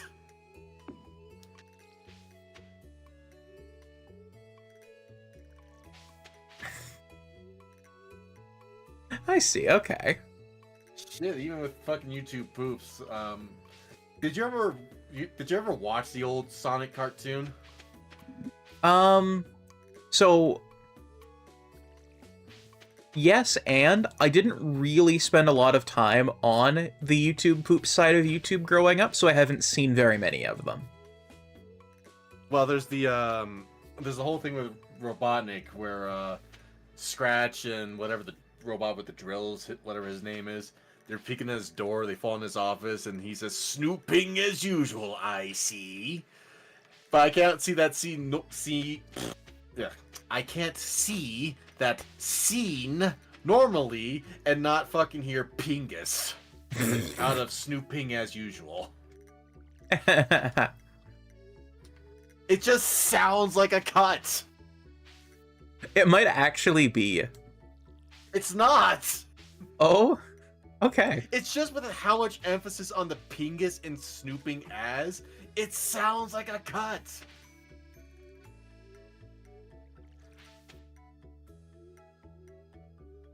One of these days you're gonna have to take me through and show me some of your favorite YouTube poops. Okay, they still existing. The thing is, they were all saved on an old computer. Because sometimes I would have trouble finding them, so I would save them, but I don't know if I can easily find them anymore, because if I try finding them, it's gonna be so buried in the back, it's gonna be hard to say. Sonic Says, oh yeah, that was like one of the oldies too. Honestly, knowing how YouTube poops were, part of my brain has some ideas of what some Sonic Says YouTube poops might have been.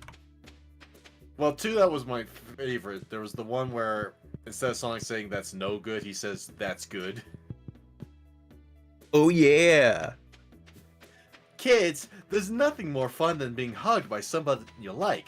But if somebody tries to touch you in a place that you don't feel comfortable, that's good. Oh... Obviously, it's not good.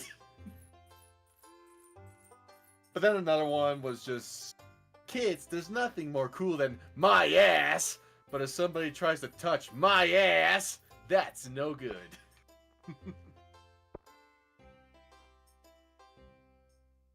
What are you buying? Strawberry seeds. Okay. They're really good if you can have them at the start of a season. That is true. So I'm getting them for the start of next season.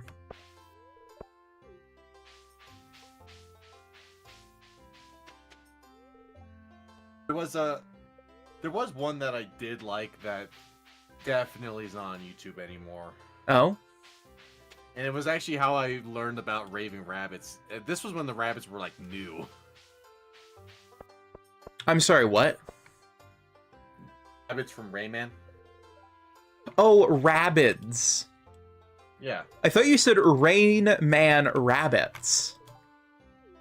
That's what I said, the Rayman rabbits. No, Rain Man. Oh, Rain. But it was called You Dare, and it all emphasized on the whole, like with Ganon, you dare bring light into my lair, you must die. But they replaced lights with like a number of variety of things and had a different counteract. So there's one where they took like, you dare bring your blubber butt to my lair, you must lose some weight.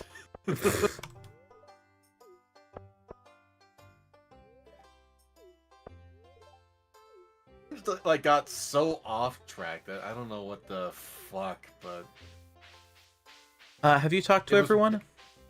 Oh, I wasn't even bothering. I just wanted to do this and get it done. I'm not a fan of the Easter one.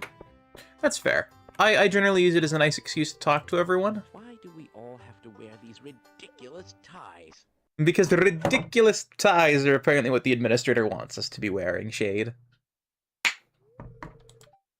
Blaster 3000.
How many eggs you got? A certain number. Waiting for other players. I found 8. I think I also had 8.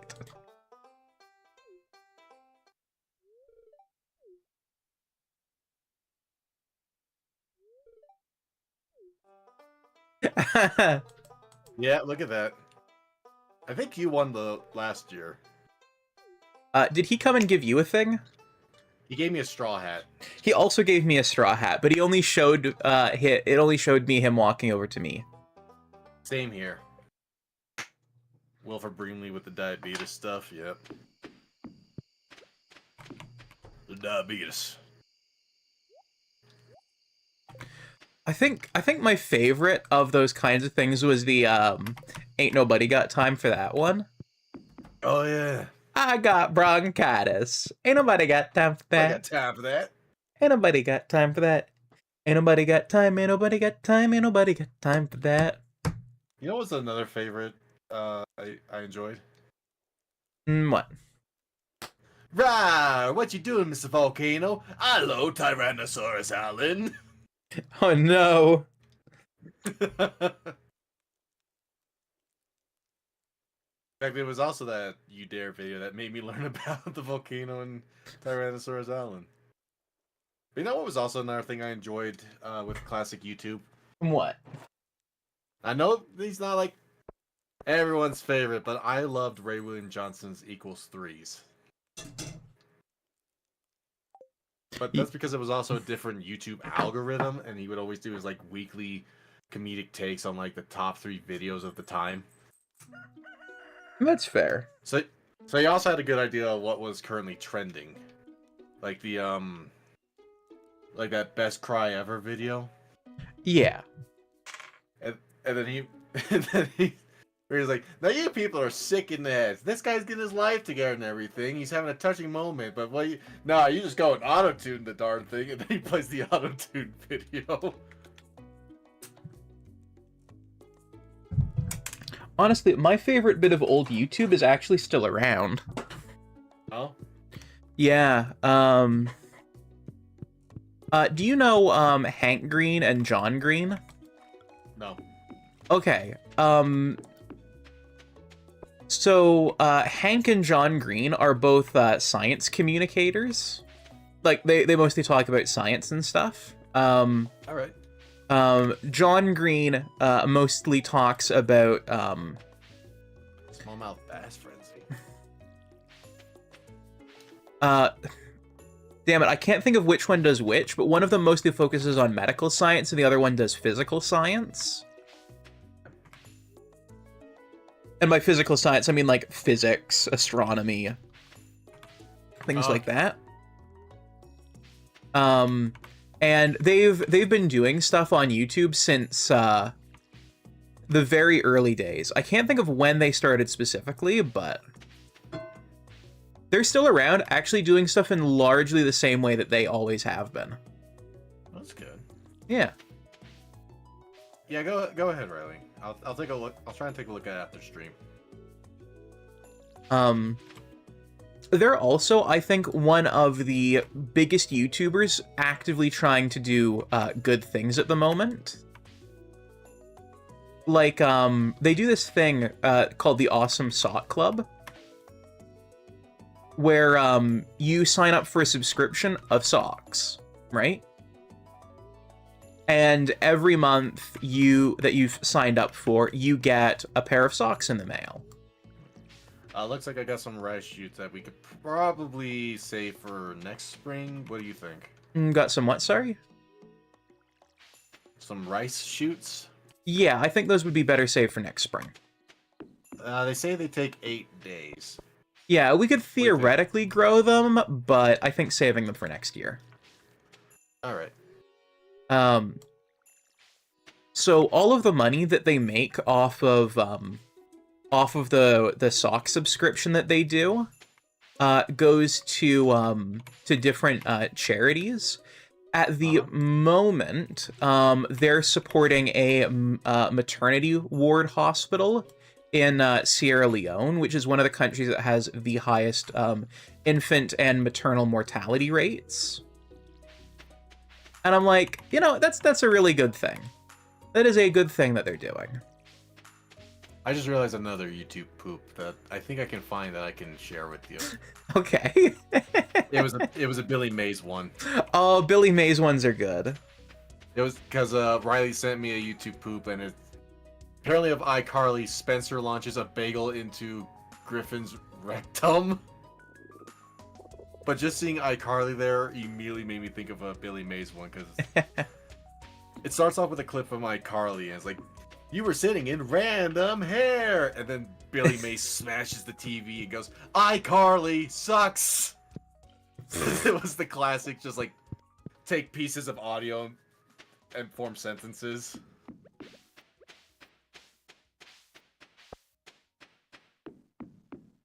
Just about to say, don't read the name. Well, too late for that, Riley. But there was like two lines I loved from that, just because they were also well pieced together. They didn't have to take like a word from a different sentence just to make one sentence. Nice. There was one where I'm about to run over this child with a 6,000-pound car. Brace for impact. That's the power of the 6,000-pound car. And then the other one that me and a friend we quoted way too much in high school was the, "Hi, Billy Mays here is watching your mom in the shower right now. Watch this." You gotta see this. So, can I tell you my favorite of the Billy Mays clips that's out there? Billy Mays here with the fuck it. I'm just gonna find it because I can't remember I can't remember how it goes.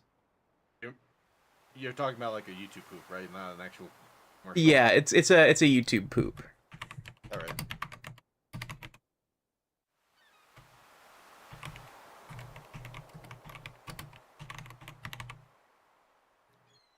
You want to know one of my favorite Billy Mays things that actually is official? Go right ahead. It was when I realized there were bloopers of Billy Mays, and he just shouts at a guy, "Are you shitting me?" And I never realized at the time how much I wanted to hear Billy Mays swear. It's like fucking... Okay, it's like yesterday, I realized there's cursing bloopers of the My Little Pony cast. Yeah. And I just fucking hear Fluttershy just go, "Shit!" It's like, I didn't realize I needed this. But also hearing it come from Rarity and Applejack, somehow it feels natural on their characters.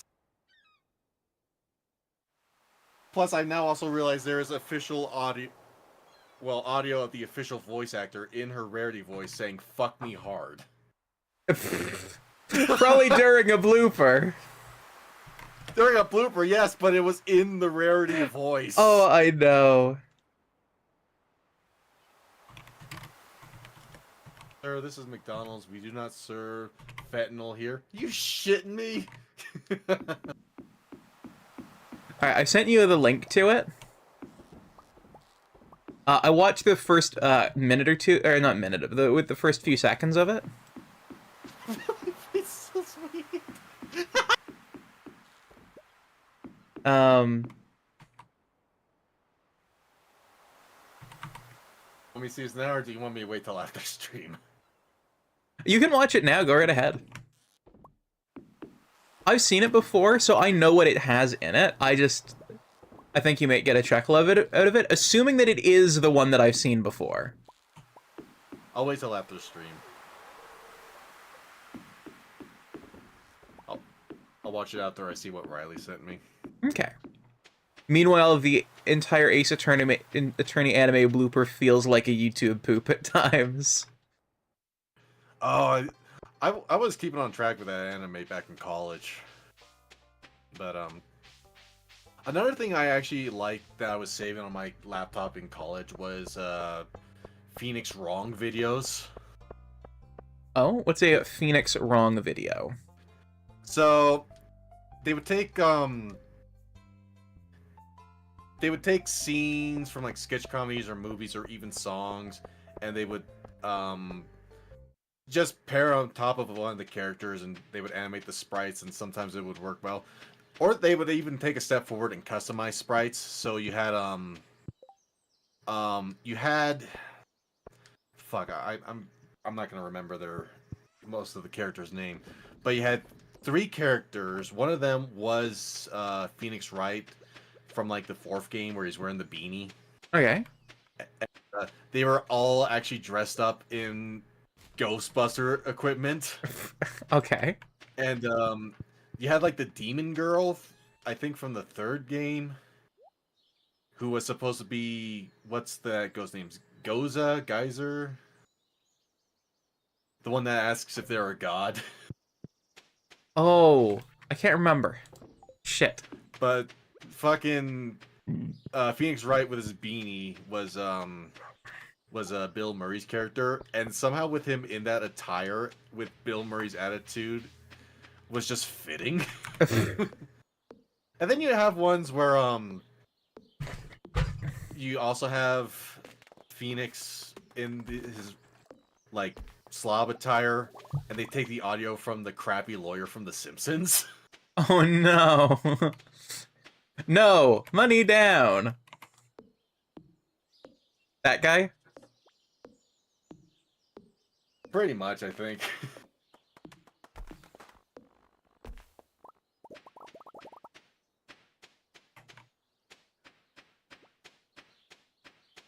Mrs. Simpson, your court case is exactly what I need to rebuild my reputation. Care to indulge me in a bottle of scotch? It's 10 in the morning. Yeah, but I haven't slept in days. And then Phoenix is drinking straight from a bottle.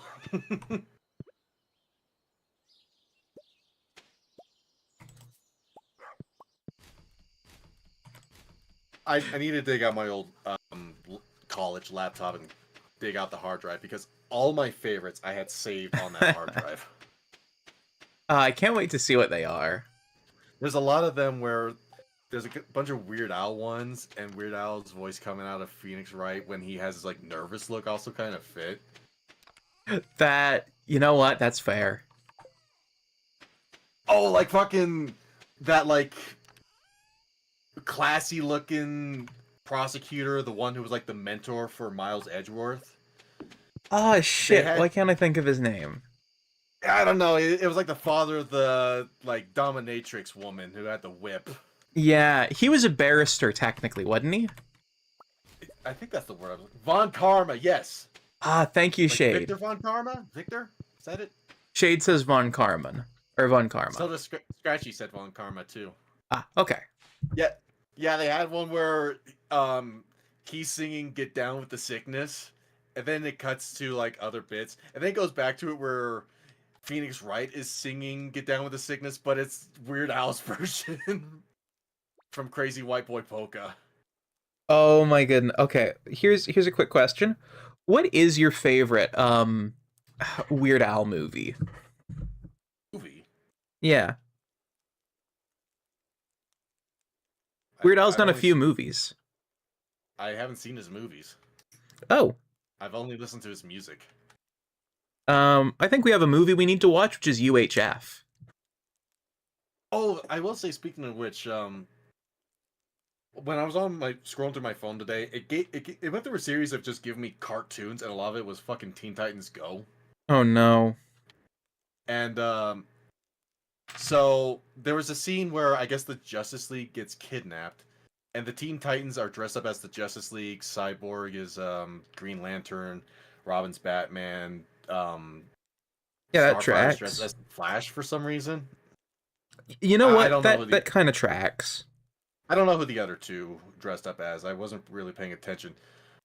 But they find Darkseid, who kidnapped the Justice League, and his voice is all, gravelly, intimidating, really fitting for his character. Starfire gave him 3 lozenges, and guess what? Weird Al. It's Weird Al ended up voicing Darkseid when his voice went back to normal. Well, quote unquote normal.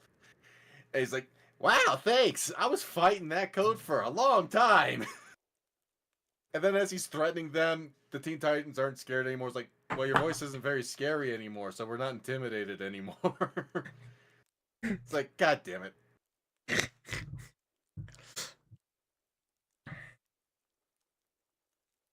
I heard Teen Titans Go started to get less hate and a more bigger fan base, but I just can't.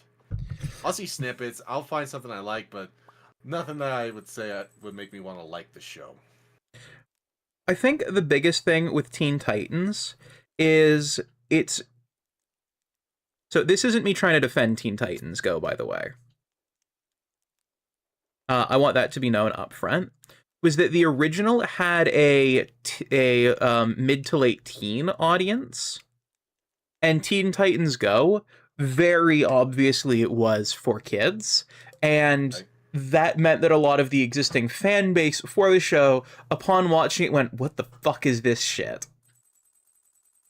Well, there was also another thing that kind of felt like a middle finger to the OG audience, though. Oh?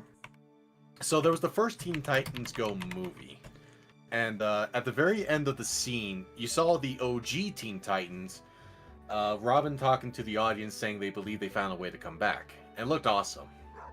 But then you had the Teen Titans versus Teen Titans Go movie, essentially the sequel film, and the OG Teen Titans member they didn't have their original animation. they had like the Teen Titans Go animation, which made it feel like a flash animation for these characters. And it pissed off a lot of people because when they had their teaser at the end of the first film, it was the original animation they had. Oh, okay.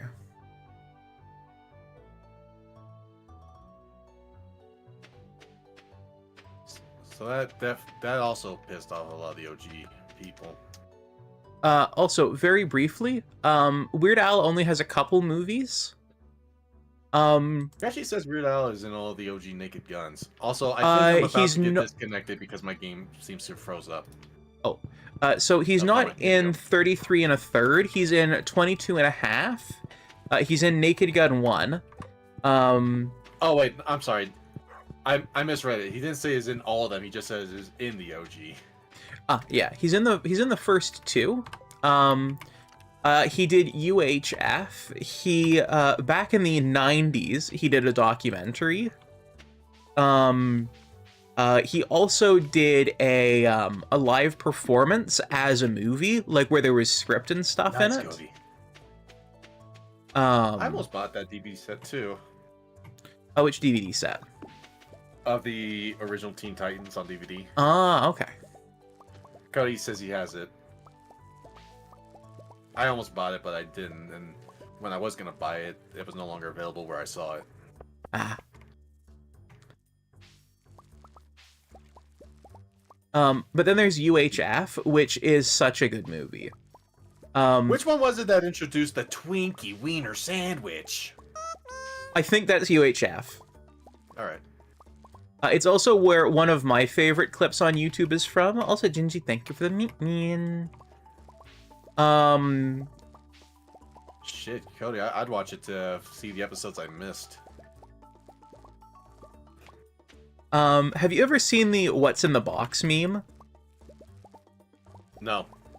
Or well, is this in regards to 7? What? That would be a no. No, there's what's in the box? Nothing! Absolutely nothing! You're stupid! You're so stupid! Oh, that.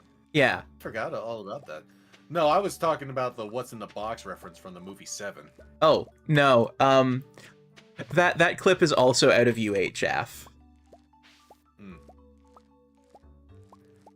Was UHS referencing 7 with that, or? When did 7 come out? I don't know. When did UHF come out?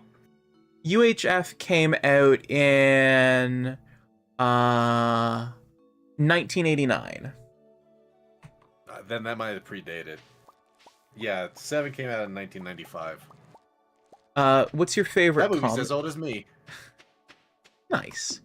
What's your favorite comedy movie? Oh, that's a toughie. Do you know about 7? Me? Yeah. For some reason, I want to say, isn't it a oh, what's his name? The one who's got all the twist endings. I don't know. The guy who did I see dead people. No, I know who you're talking about. Yeah,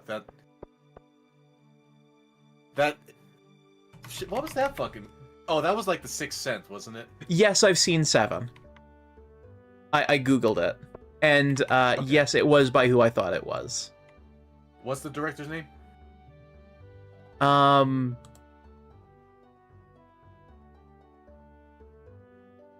Oh, sorry, no, it's not the guy who I thought it was. It's by David Andrew Leo Fisher. Oh yeah, M. Night Shyamalan. That's who. Yeah, I was thinking of M. Night Shyamalan. You didn't fucking see me digging the trash. You were on the absolute opposite side of the house. Shut the fuck up. For me, it's either Great Out... You know, I have not seen the first Scary Movie. Shade says it's I've seen either... 2, 3, and 4. Shade says it's either The Great Outdoors or Spaceballs. Spaceballs is good. This is a classic. Now what are you buying? Parsnips. We needed more. Okay. We're gonna make more money than I just spent on parsnips. Alright, because We kind of keep running back to this point in this general area. Yeah, but we keep climbing above it. The first time we went to 800. This time we're at 10. 10,000. We were at 8,000. This time we're at 10,000. Plus, I mean, when they get bought. A minute to get your thought there. Yeah, it did. You knew what I meant. But, it needed harvesting. And now that it's The arson bundle done. Nice. That's 2 more bundles away from having the greenhouse. We got Nice. a keg! Ooh, nice. And I got berries!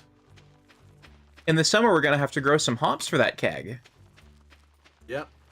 So we still need the quality crops and the animal bundle. So it's still going to be at least 2 more seasons before we can get that greenhouse. If we play right, we can have the greenhouse in winter. I have not seen The Great Outdoors. Okay. So I think my favorite comedy, I've got to do a small asterisk here. I think my favorite comedy falls into 2 categories. So first is live action and then animated comedy. Because I can't evaluate a live action up against an animated, otherwise the animated one would win. I think my favorite live action comedy has got to be one of the National Lampoon's movies, and I don't know which one. But the National No, as in I can't pick which of the National Lampoons would take it. Oh, okay. Be it Christmas Vacation, Summer Vacation, they're all an absolute riot. Did you ever see RV? RV was pretty good, yeah. Yeah. It was actually the first live-action Robin Williams I ever saw. I believe my first one was Bicentennial Man. That's fair. Well, unless we get technical, then my first one was Flubber when I was a little kid. Yeah. I did not give that movie a lot of attention. See, I didn't see Flubber until I was an adult. I think you were the one who showed it to me. No, it wasn't me. Someone showed it to me anyway. Because I still hadn't seen Flubber since I was a kid. Well, someone showed me Flubber anyway. As a classic Robin Williams movie. It is a classic. It is, yeah. Bicentennial Man was really good. It was so sad at the end. Was it like sad? a good sad, but it was still sad.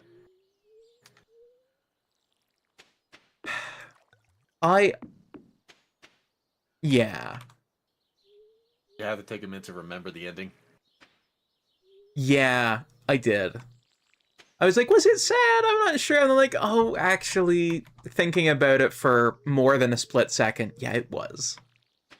But in a good way. I wish I could just shout it for a comedic reason, but that's kind of a big spoiler if anyone wants to see that movie who hasn't, which I recommend it. I do as well. I also recommend reading the book that it's based on, also called Bicentennial Man.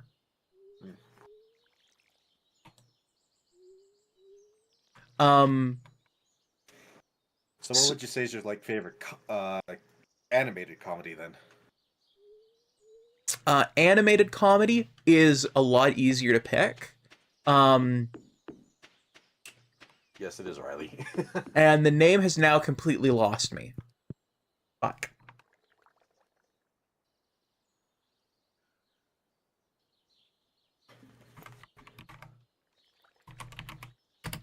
I'm gonna try and look it up here. I don't know why, but the name has absolutely skipped me. Or slipped me. I still need to have you watch The Page Master. That's fair.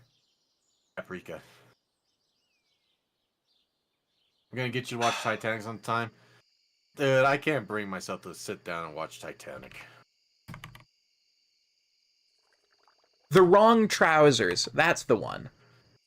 I had to remember, I'm like... Wallace and Gromit one? Yeah, Wallace and Gromit The Wrong Trousers is, I think, my favorite animated comedy.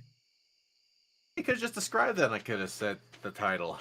I know, but I would have felt so bad having not remembered. As soon as I was like, oh, You still it's... didn't remember. You had to look it up. No, I was like, okay, who's the British inventor guy? Wallace and Gromit. I'm like, it hit me immediately. It's the wrong trousers. That's the one. How'd you get Wallace and Gromit? Okay, my brain's like, it's the animated British guy who does stop motion. Wallace. Oh, the wrong trousers. Like, it was as soon as With how much you reacted when you found out I enjoy Wallace and Gromit, I think that would be something you'd never forget. Okay, it was just being put on the spot for the name of it. That my brain was like, shit, what is it called again? Maybe the wrong trousers, but Wallace and Gromit? The whole thing slipped me. I had to try and remember National Lampoons for fluff's sake. Like, maybe that's just a me thing, but whenever I'm put on the spot for a question, not whenever, but some of the time, even if I know the answer by heart, it'll slip me. My brain will just go, fuck, what's the answer? Trying to think of a comedy would take me a minute because I don't really watch a lot of comedies. And comedy is by and large my favorite genre of media. See, my top favorites is old actions and horror films. For me, I tend to like a lot of action movies, though they tend to be more the 80s action movies over the 90s. That's why I said old action. That's fair.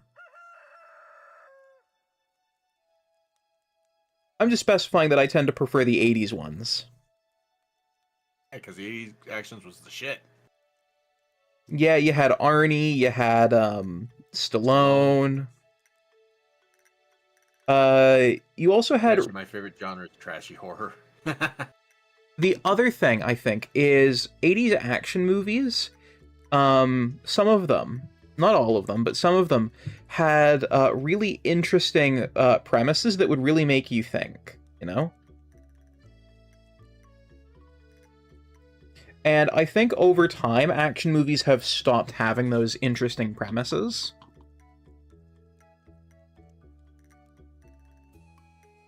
Like, probably the most famous of the era action movies are Terminator and Rambo, respectively. One of which explores what might happen if we were to build sentient machines, and the other explores, like, the way war and, you know, PTSD can affect soldiers. Hmm? Like...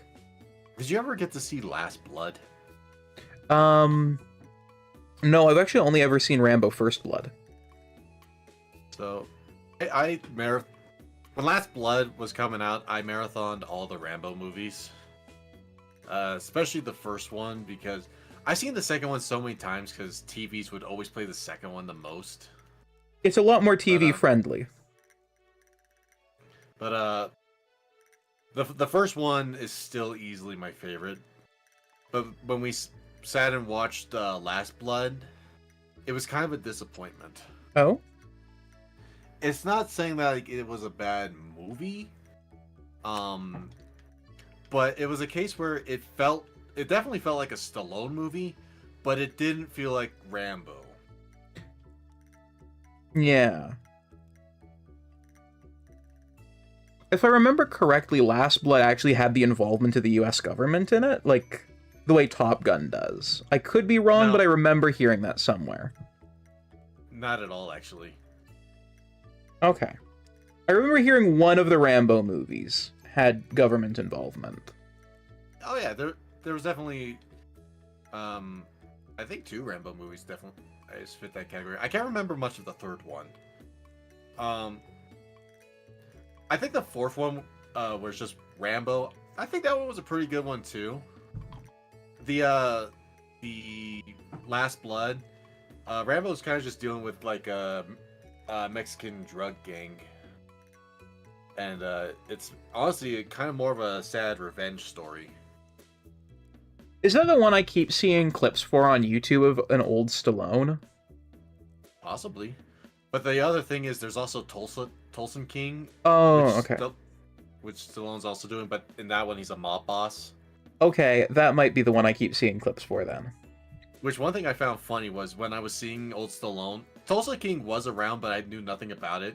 And I'm seeing old Stallone, and I'm just like, you know, with how Stallone is these days, he'd make a great, like, mob boss godfather sort of thing. And my mom tells me, oh, that's actually, there's a series out there right now. Yeah. To be fair, he is really good in it. At least the clips I've seen. Movie?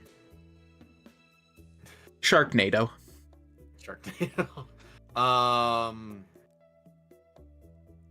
Does disaster movie count? Actually, I don't even remember which one is the one I'm thinking, because you had epic movie, disaster movie. Sharknado should have been obvious from me.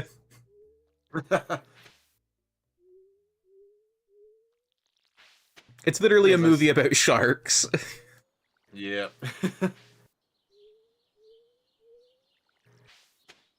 I think if I would say what might be my favorite disaster movie, if this counts, would be 28 Days Later.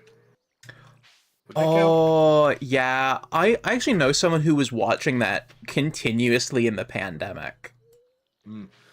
I need to check my DVD collection. I heard from Riley that movie's unavailable these days unless you have a DVD. Yeah. I think I got it from my mom's video store. I have to double check.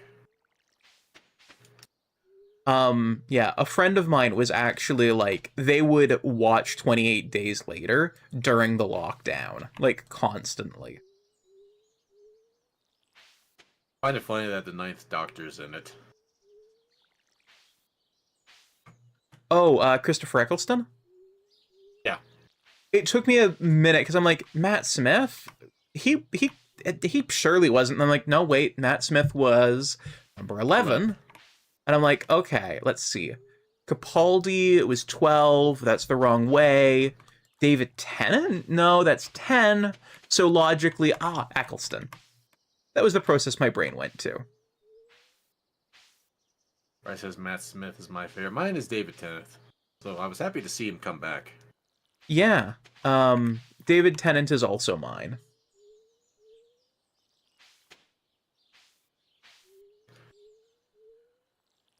Been a mystery box and it has fish stew.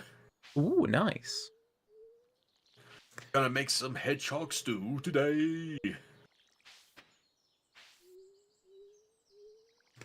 I thought, okay, so they've done some of they did the 4 David Tennant specials as part of New Who.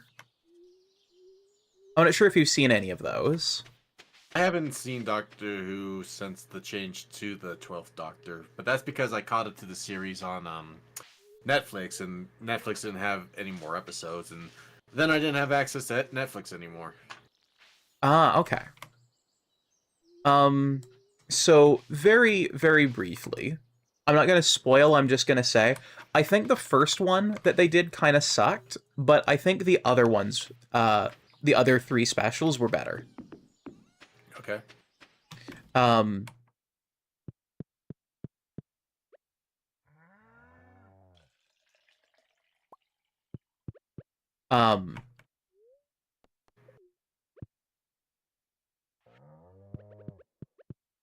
And Doctor Who has a very loose plot and timeline across the episodes most of the time, so I'd say just, I don't know. Which Doctor was it that had like the white suit and the white fedora? Oh, Is that the that I think so. My favorite Doctor of Old Who, I'm curious if you can guess who it is. The 4th? Which one was the 4th? I'm gonna need names. The one with the scarf. Yeah, it was Tom Baker's. That's right, yeah, Tom Baker. I kind of had to guess because that seemed to be a lot of people's favorites when it comes to classic Doctor Who, including my mother. I actually went as Tom Baker for Halloween one year. I 3D printed 10th Doctor's sonic screwdriver. Ooh.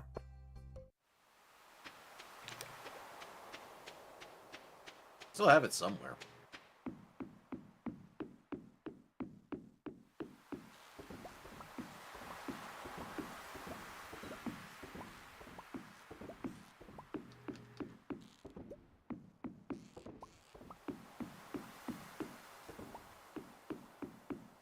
Actually wanted to buy. There's a universal remote control that you can hook up to your TV. Yes. And it is the sonic screwdrivers.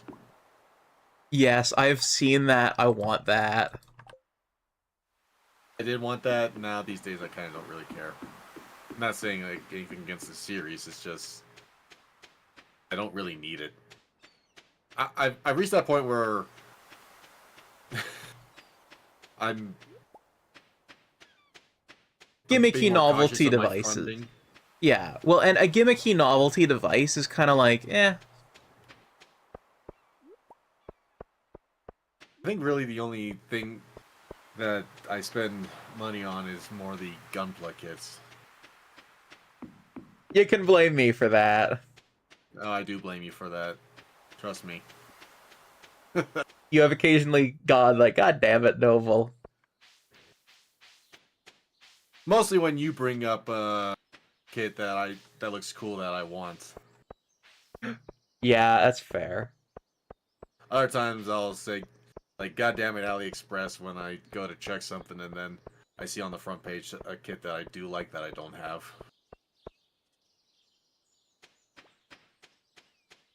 Look, I can't help it. Gundams are very enjoyable.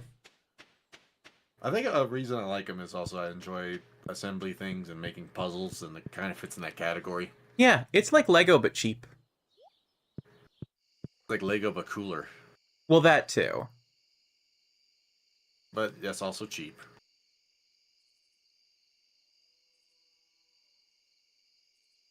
When it comes to like gadgety things, now I look for anything that actually has good practicality for it.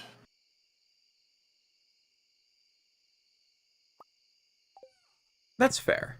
Okay, very, very briefly. I was at the store the other day.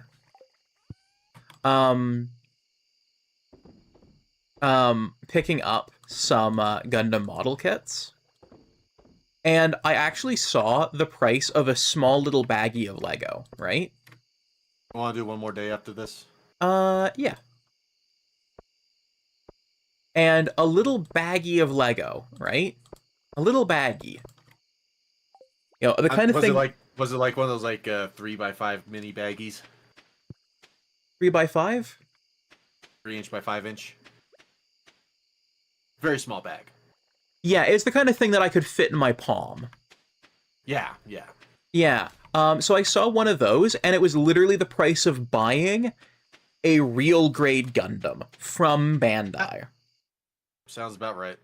I should not be able to look at a toy intended for small children to buy with pocket money, which is what Lego is, and go... Whoa! And... Whoa? That's what I got from this mystery box from fishing. Oh, what'd you get? Neptune's glaive sword, a broken trident, and woodcutter's weekly. Nice. Also, I want to point out that we are now at 22,000. See. So I think the parsnips more than that I planted more than got paid for by the parsnips that I hauled up. Do you want Neptune's glaive, or would you like broken trident? I'd take a broken trident. All right. The broken trident's categorized as a level 5 dagger. The glaive is a level 5 sword. Ooh, I'll take the glaive then. All right. The glaive is 18 to 35 damage, -1 speed, +2 defense, and +4 weight. Okay. I'll put it in the that chest on the left side where you were putting things in. Okay. I don't need either because my sword's a level 6. That's fair. So, yeah. So I'm gonna keep the trident. I'm just not gonna use it. Fair. I had a thought and it just slipped out of my head. We're talking Legos.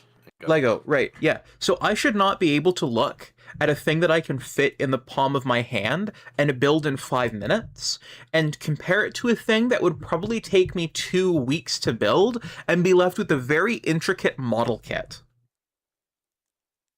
I don't think that those two things are comparable.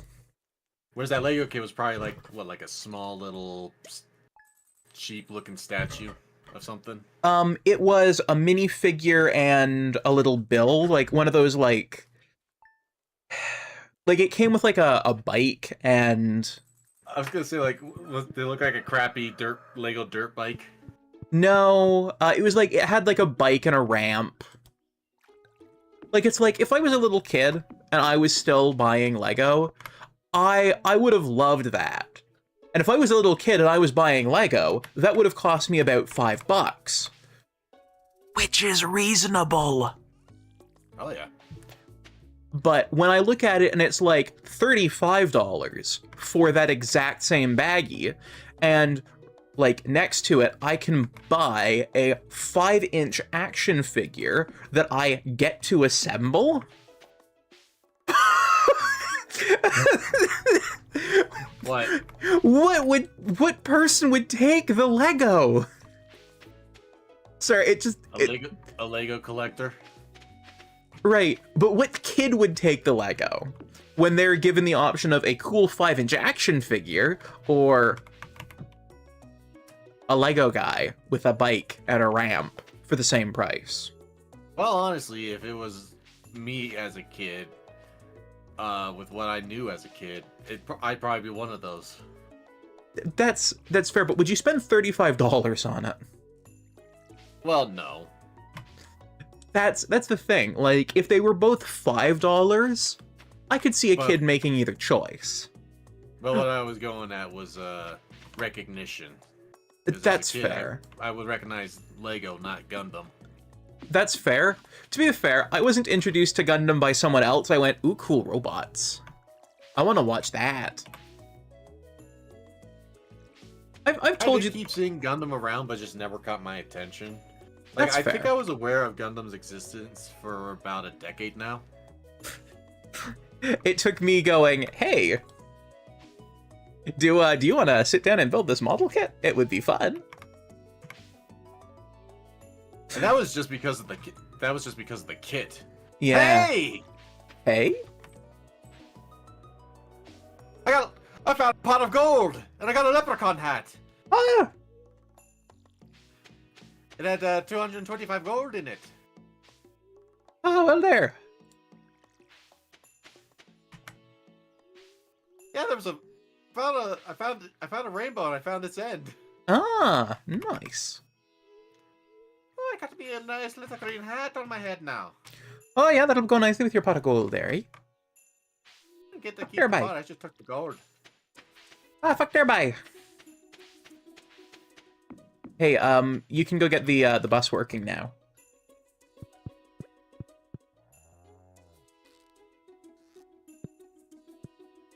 I can, can't I? Yep. Would you look at that?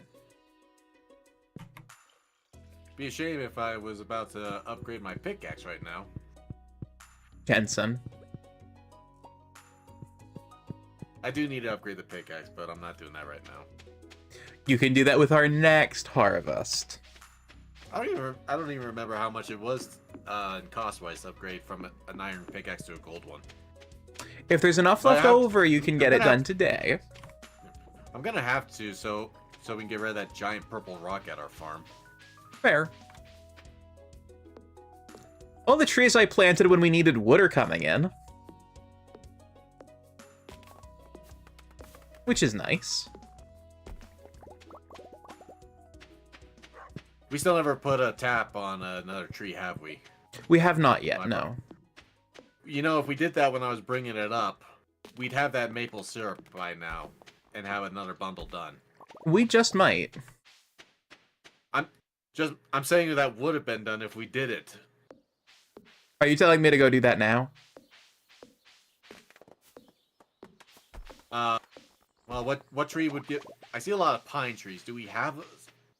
We might have some maple planted. I have tappers. You don't have to go make some. I just don't remember where I put my tappers.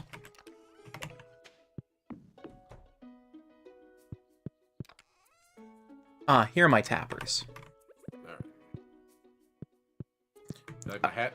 I do. It is a good hat. I think it really tops you well this morning. Please tell me you get the reference I'm making. I'm selling the hat. No, don't. Just tell me you get the reference I'm making. I actually don't. Top of the morning to you laddies. My name is Jacksepticeye.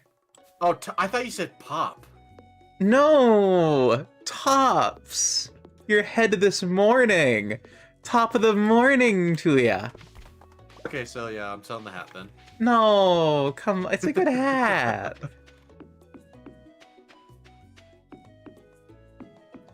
Okay, a maple tree has been tapped. Alright. Now, I need to find an oak tree. There was something I was about to do, and I can't remember now. What the fuck was I going to do?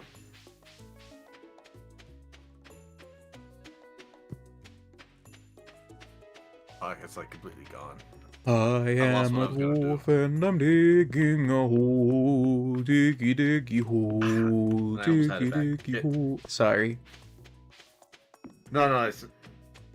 what was it? I can't remember what I was about to fucking do. Damn it! Oh no. Community! That's what it was! The gold! Ah, The bus! The bus! Yes. The bus!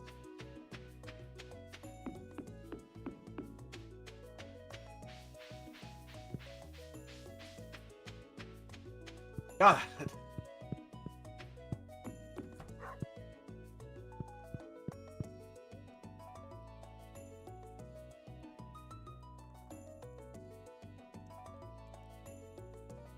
You can also use 10 wheat, 10 hay, and 3 apples. for what? The horse bundle. Oh, okay. Bundle, whatever the fuck. Oh, we got a lightning rod. I didn't even realize that. Ooh, nice. And a crystal larium. Oh, So we can multiply gems. We still have I know we were saving a diamond to multiply that. Do we still have that diamond somewhere? I believe so. I haven't gotten rid of it.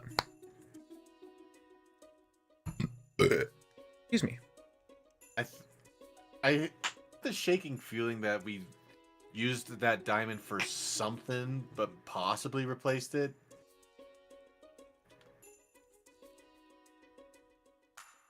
I don't, but you may be right. We may have done that. It's like an itching thought in my brain. Your brain going, did we or didn't we? Also, I forgot. Did we get like instant battery when the lightning rod gets hit? I think we get it the next day. What would be a good place to put a lightning rod? Over by the trees. The fruit trees. They can't really be destroyed, just like stalled. Yeah. Alright.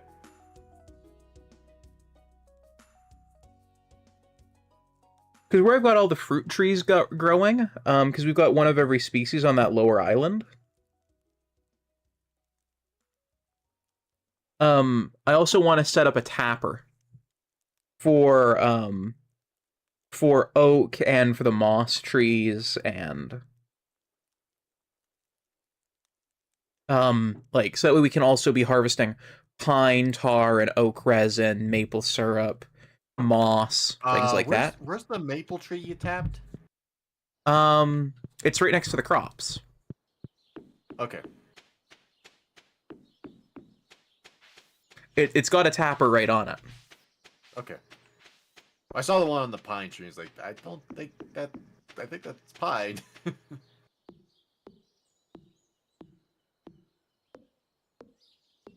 South of the crops, west of the crops. A of the crops. West of the crops. Yes. I couldn't remember which Hey, direction was crops. like WASD. I was like, if you were looking down at the crops, it would be relationally where A is on your keyboard. That was the thought my brain had. I'm not saying it was a smart thought. It just was the one it had.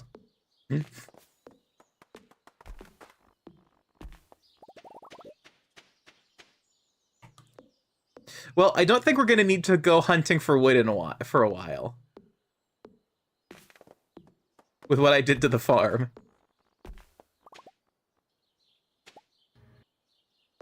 Oh, we had 2 diamonds. Perfect. Ah, nice. Alright, so I'm going to put this by those furnaces. And now we'll have unlimited diamonds. I've got unlimited diamonds. Da-da-da-da. Here they all are standing in a row. Da-da-da-da. You know, it's funny. I think of a completely different song when it comes to diamonds. Oh, what's that? The Tobuscus song. Huh? It's about time that I found a diamond. It's about time that I find a diamond. Hope the diamond doesn't mind when I mind it. I genuinely haven't heard that song before. This is definitely one of his Minecraft songs. For me, when it comes to Minecraft songs, I'm more thinking of, you know, I am a dwarf and I'm digging a hole. Diggy, diggy hole.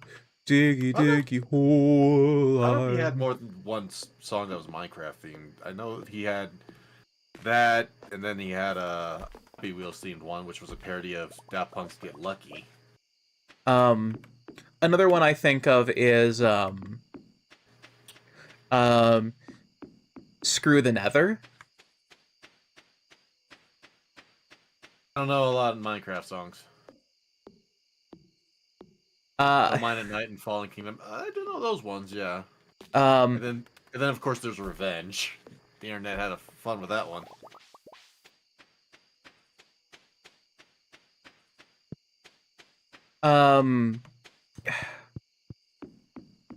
All of the Minecraft Gangnam Style ones, like Minecraft Style and 3 for 1. oh, mine was like an Enderman. Oh, wait, I think there was a lot more Minecraft songs that I listened to high school that I forgot about. Come to think of it. Oh, Take Back the Night. there was I want to say Danble. I'm a creep Minecraft Grim Reaper. That one? I don't know that one.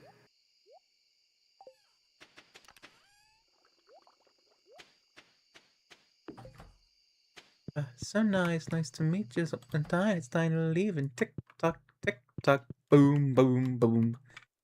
Oh, your door was locked. And 500 blocks. Oh, well, there was another one. I'm trying to remember. It was like, there was a Thriller parody called Creeper Lovely.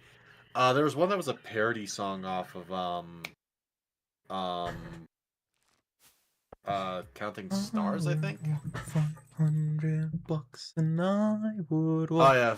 500 more just to get back every single wooden block you stole from me before. Where'd my wood go? Where'd my wood go? Where'd my wood go? Where'd my wood go? Where'd my wood go? Alrighty. Let's see whomst is live to raid on out to. I believe it's my turn to choose. I think it's your turn, yeah. It's hard to say after fucking a 2-week gap, but I think it is your turn. Alrighty. Very briefly, there's a game I think you should put on your radar. Abiotic Factor. Abiotic Factor. Yeah, it looks like a lot of fun. You know, let me take a quick look at this before we start a raid. Let me see this. Abiotic Factor. Oh, abiotic's one word. Oh, this came out last July. Survival co-op, open world. Ooh, Aurora Borealis. I guess I'm looking at a holiday themed one, or is it based around Christmas crap? You might just be seeing a holiday themed one. Okay. Um, If other characters, a survival crafting experience for 1 to 6 players, set in the depths of an underground research facility, caught between paranormal containment failures, a military crusade, and chaos from a dozen realms. The world's greatest mind must survive against the universe's biggest threats. Oh, is that who we're gonna raid into? yeah. That silly Axel, like Axolotl? Yeah, I think so. Okay. Yeah, they're someone I like watching. Okay. Hey. Currently, are they the one that has Sora from Kingdom Hearts in the bottom left, and they're playing Sonic P-06? Yep, Okay. that's it. Okay. All right. I know nothing about them, but this is Nobel's pick. I don't know what the fuck Sonic P06 is. I think it's a Sonic 06 mod. Maybe. Oh, someone's playing Granny Simulator. That'd be a silly game to play sometime. It would be. For the people on my end, thank you all so much for being here, and Jensen, thank you for joining me today. It's great to be playing this again after the break. It really is. It really is. On my end, let's go say hi to that silly Axel. Noble, thank you for joining on my end. Yeah, and I've put our raid message in chat, so yeah. Copy that to the clipboard, and I hope you all have an absolutely amazing rest of your day. On my end, no stream Friday. I don't know if there'll be a stream tomorrow. If there's no stream tomorrow, the next stream will be Saturday. But kind of gonna be a play-by-ear sort of scenario for Thursday. But I thank you all so much, and I hope to see you all on the next stream. Good night, everybody. Bye now.